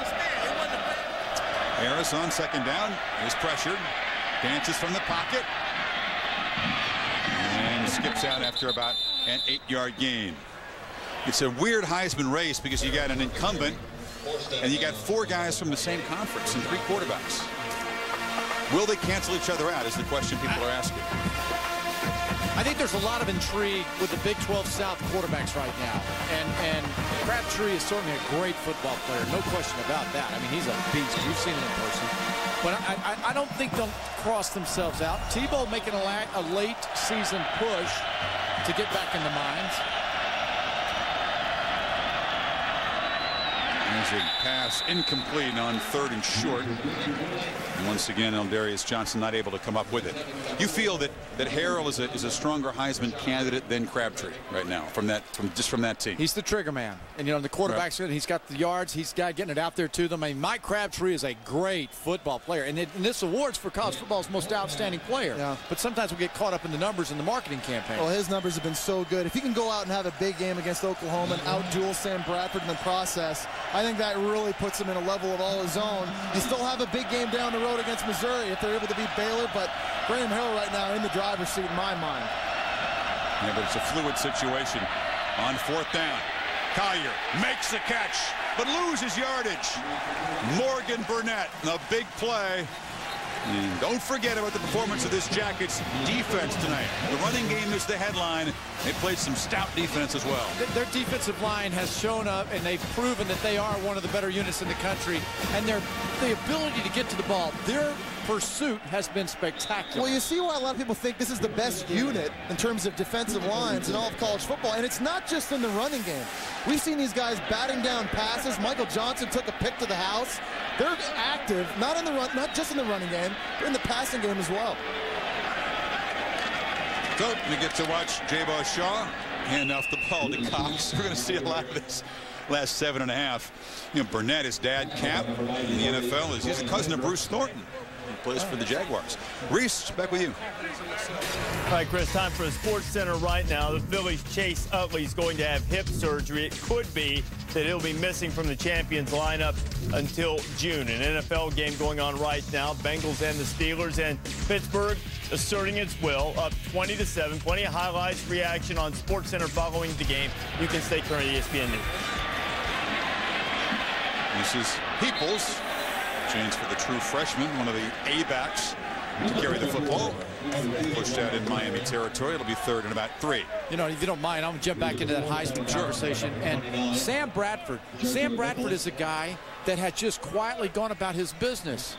Graham Harrell, it was Colt McCoy first. Right. Then Graham carries the torch right now as the guy. But if Sam goes out and lights it up this weekend, what about Sam? Well, nobody's thrown more touchdown passes than Sam Bradford. Well, He's thrown 38. Isn't he the front runner if he plays well and they win? Absolutely. Didn't he become the front runner? Absolutely. Yeah. No question. And if Oklahoma wins out, there are going to be a lot of folks saying, why wouldn't Oklahoma, if they then beat Oklahoma State, why wouldn't they be the team? Jabo Shaw breaking into the secondary, and the true freshman backup joining the party. Dropped at the 20 after a 27-yard gain. Fowler, this is perfect for you because you scouted this guy out. You said Jabo had the ability on the inside and the speed to get going. Yeah.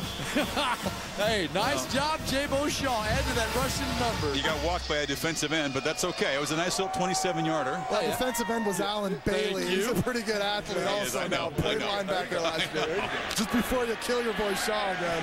No. He's doing a good job. He's a true freshman. He's doing a great job. Had the one turnover. This is Jones trying to get the corner, and he spins for about 9. Jones closing in on a 100-yard game, trying to join Jonathan Dwyer. Got another one for you guys. Just, the heartbeat of college football. There are a lot of fans that have stopped talking about USC. Yeah. Don't you get that feeling that the Trojans have kind of fallen off and they're not, everybody's talking about Florida, Alabama, the Big 12 South. Nobody's even mentioning USC. Well, as long as Oregon State keeps winning, people are going to keep forgetting about USC. And every week we think Oregon State's going to finally lose a game, but they keep pumping out wins. USC might not even win their own conference. Jabo keeps it. And wrestled down at the 6-yard line by Glenn Cook. I talked with Mark Stoops today, Arizona's defensive coordinator, about his game with Oregon State this week. That's a big one. And they, you know what, Arizona, I like Mike and Mark out there do a great job. They got a good football team. He said they went back to getting physical at practice this week. They tuned it up. They'll be ready for the Oregon State. Arizona very balanced on offense, too. 4th in the Pac-10 running the football, 4th in the Pac-10 throwing it. But that Oregon State defense looked good against Cal last week. Held them to only 85 rushing yards. That's going to be an intriguing matchup. Shaw will be tackle right at the line of scrimmage. Yeah, one final note on the Beavers who visit Tucson. If they can get the takeaways, because Willie Tuitama has been turnover prone against Oregon State. Beavers have won 8 out of 9 in that series. I know it's a different Arizona team, but turnovers, that's what's going to decide. Just looking ahead to the big picture, assume Oregon State wins out, Penn State beats Michigan State. We get that Penn State-Oregon State rematch. We'll be there. You'll be closer than the first time, I promise you. Because it wasn't close the first time. I got to tell you, I like Arizona in this game. So that may answer that question for you. Shaw, again, the keeper, hit hard at the 4-yard line. And I like him because when I heard Mark tell me that they got physical in practice this week, at this time of the season, it's an attitude adjuster. You know, you get a little soft and you get a little lazy in your routine, and it happens all the time. Bang! You get physical and you play better on Saturday. Well, let's see if they can slow down Jaquez Rogers. His brother James. That'll be interesting. You know, the fact that Oregon State leads the Pac-10 in passing, that's what's an interesting note because they run so well. Yeah. 3rd and goal. And at the 4-yard line is Shaw. 4th down.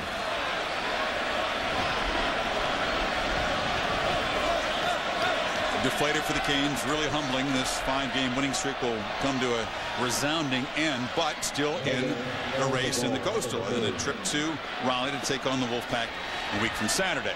All right, Chris Fowler, and all that tie-break stuff in the who do you think the best team is in the ACC? Tonight, Georgia Tech is. Okay. JP, what are you up to? They'll go for it on 4th down.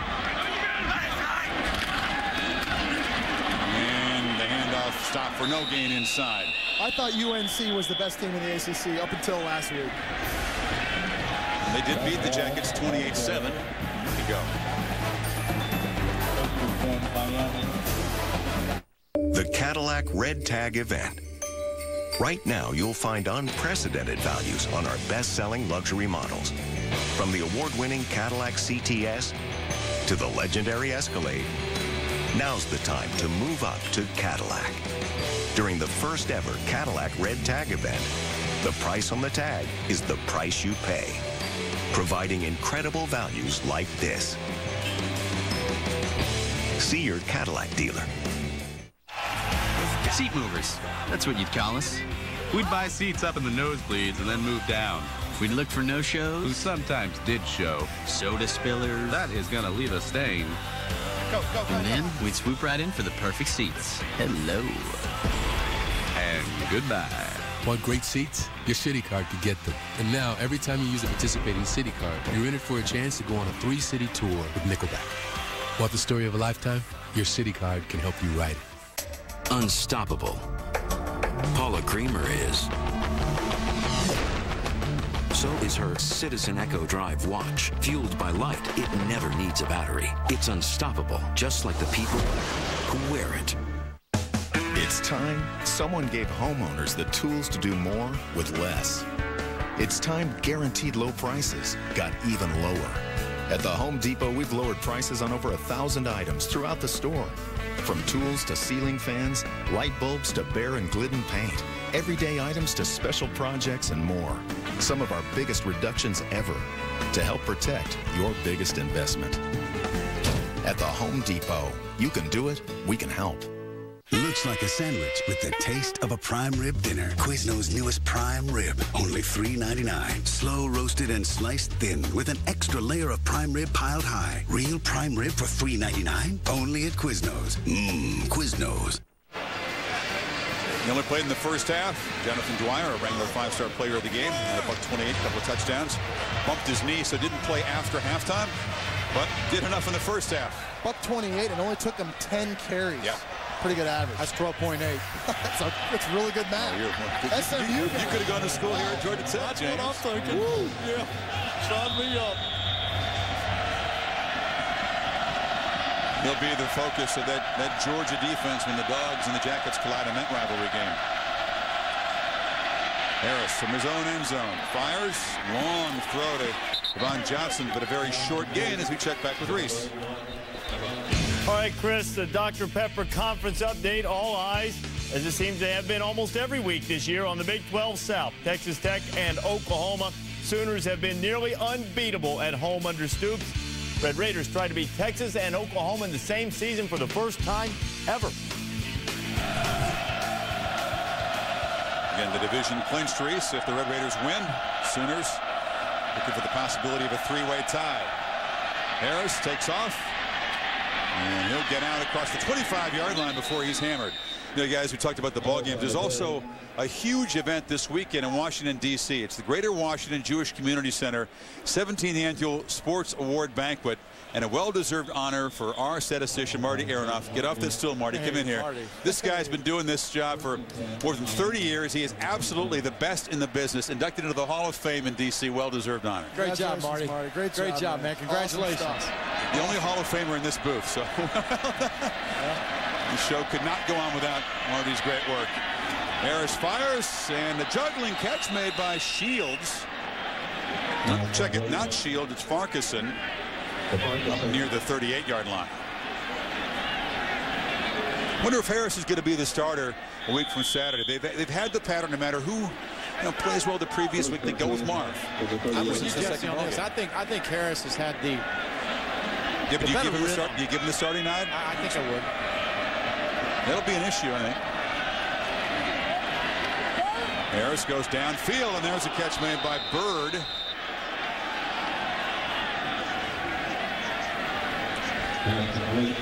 Big Ten race. Maybe decided here in this game. Ohio State plays Michigan at noon, and then Michigan State and Penn State. Michigan State needs the Wolverines to shock Ohio State to have a chance to get to the Rose Bowl. It's all the Nittany Lions. Well, Darryl Clark really had his only bad game of the year against Iowa 2 weeks ago. Rebounded nicely against Indiana last week. Got back to that efficient play. Yeah, had a couple fumbles and a pick in bad weather against the Hoosiers. Timeout on the field. This is an official's timeout.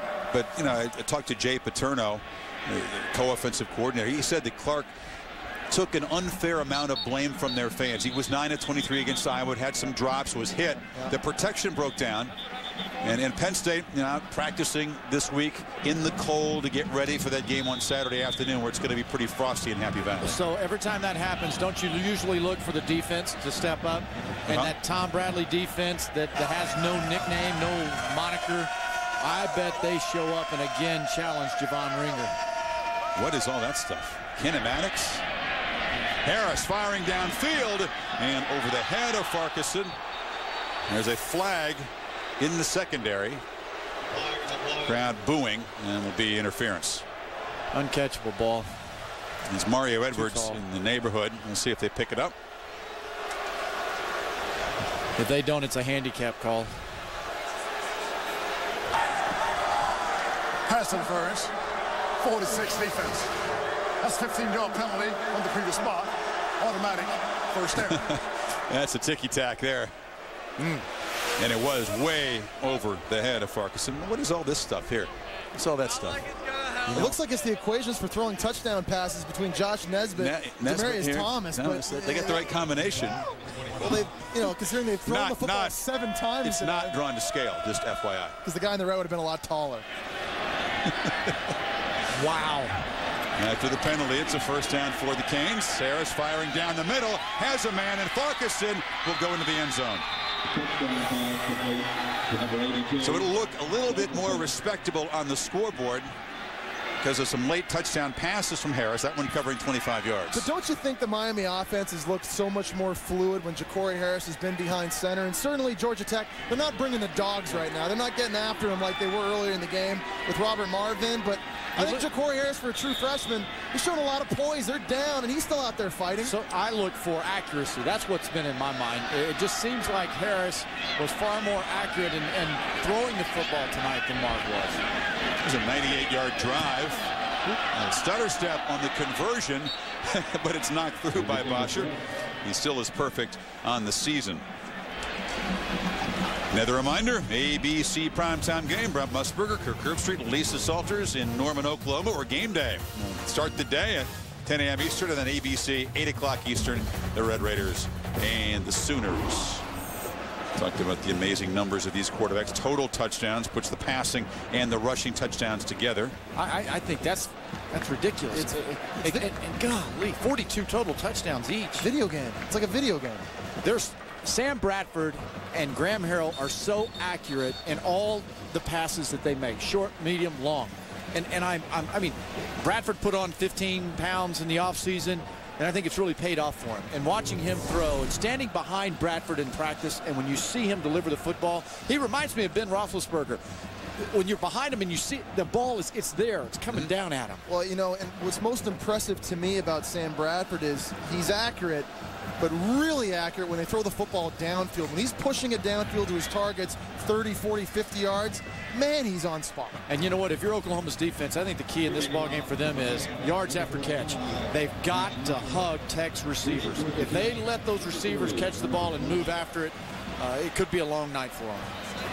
Manny Johnson, one of the targets for Bradford, getting healthier, which has been big. They've been productive, but they're a better offense when Manny Johnson is in there. The onside kick is collected. I don't know if he's a member of the Hams team, but Derek Morgan, pick number 91, the defensive end, got the ball. 91, Morgan on it. Hey, but you know, isn't that great to see Johnson coming back, though? He's the guy that had the elbow, that really ugly, nasty elbow injury. Yeah. And it's just great to see him back out on the field. You know, I'll say this, though. Texas Tech is a football team, I believe, full of confidence. I don't think they'll be rattled by the Norman crowd. The OU fans will show up. They'll be gassed up out there. Who benefits more from the bye week? Oklahoma or Texas Tech? Texas Tech. Texas Tech. Because, see, they got a chance to recover after those big games with Texas and Oklahoma State. You know, they've got the third quarterback, Calvin Booker, who's a senior, a local guy. He mishandled the exchange, avoids the fumble, but falls forward. So, final minute here. Miami will head home, deflated. The win streak snapped, but again, still in the race here. At NC State, the Jackets finish their ACC campaign at 5-3. They go in and they post that score in the clubhouse, so they have to wait and see what the Cavaliers and the Hokies and the Hurricanes do in their final game, and it will not be sorted out until the final weekend, November 29th. How about 464? That works. I mean, if they hadn't really called it off, if they'd gone full bore here in the second half, left Nesbitt's been there, I mean, it's scary how many they might have had. And remember, Jonathan Dwyer didn't play at all in the second half either. I mean, if these guys were, going and the game was still tight and they had to keep pounding this thing away, that number could have been way more uglier. And it's the most allowed on the ground for Miami since 1944, second most in history. Randy Shannon's strong defensive background. He's seen his Miami defenses shut down the option in the past, but again, this is a different sort of option and a very young defense. And that's the key there, Chris, is it is a different type of offense. When they shut Darren Evans down from Virginia Tech last Thursday, who had just come off a 253-yard rushing performance, school record the week before against Maryland, I thought this defense, they're back. But there's nothing predictable about a young team. You knew there was going to be one of these games where Miami was going to look like a bunch of freshmen and sophomores, and it was mostly because Tech came and outplayed them and it was sharp and aggressive from the start. Well, that's worked both ways for both of these teams. Georgia Tech did not look very impressive against UNC 2 weeks ago. Completely different team here tonight. It's Booker on the keeper, and the senior on senior night in his final home game for Georgia Tech. Gets a chance to rip off about a 7-yard gain. It's been pretty much a party here in Atlanta for the guys in the all-white unis. Top rusher in the ACC, Jonathan Dwyer, again, just a half, but 128 yards rushing. And for Paul Johnson, a very satisfying win as he turns his focus toward the Georgia Bulldogs. The ACC race, even more convoluted than it was 3 hours ago. And the Jackets very much in the mix. Sports Center is coming up next. Over on ESPN News, we'll have post-game extra. This has been a presentation of ESPN, the worldwide leader in sports. For Craig, Jesse, and Aaron, Marty Aronoff, our spotter Mike Black, Jack Graham, our producer, and Mike Traub, our director, and our entire crew, I'm Chris Fetter saying so long from Atlanta.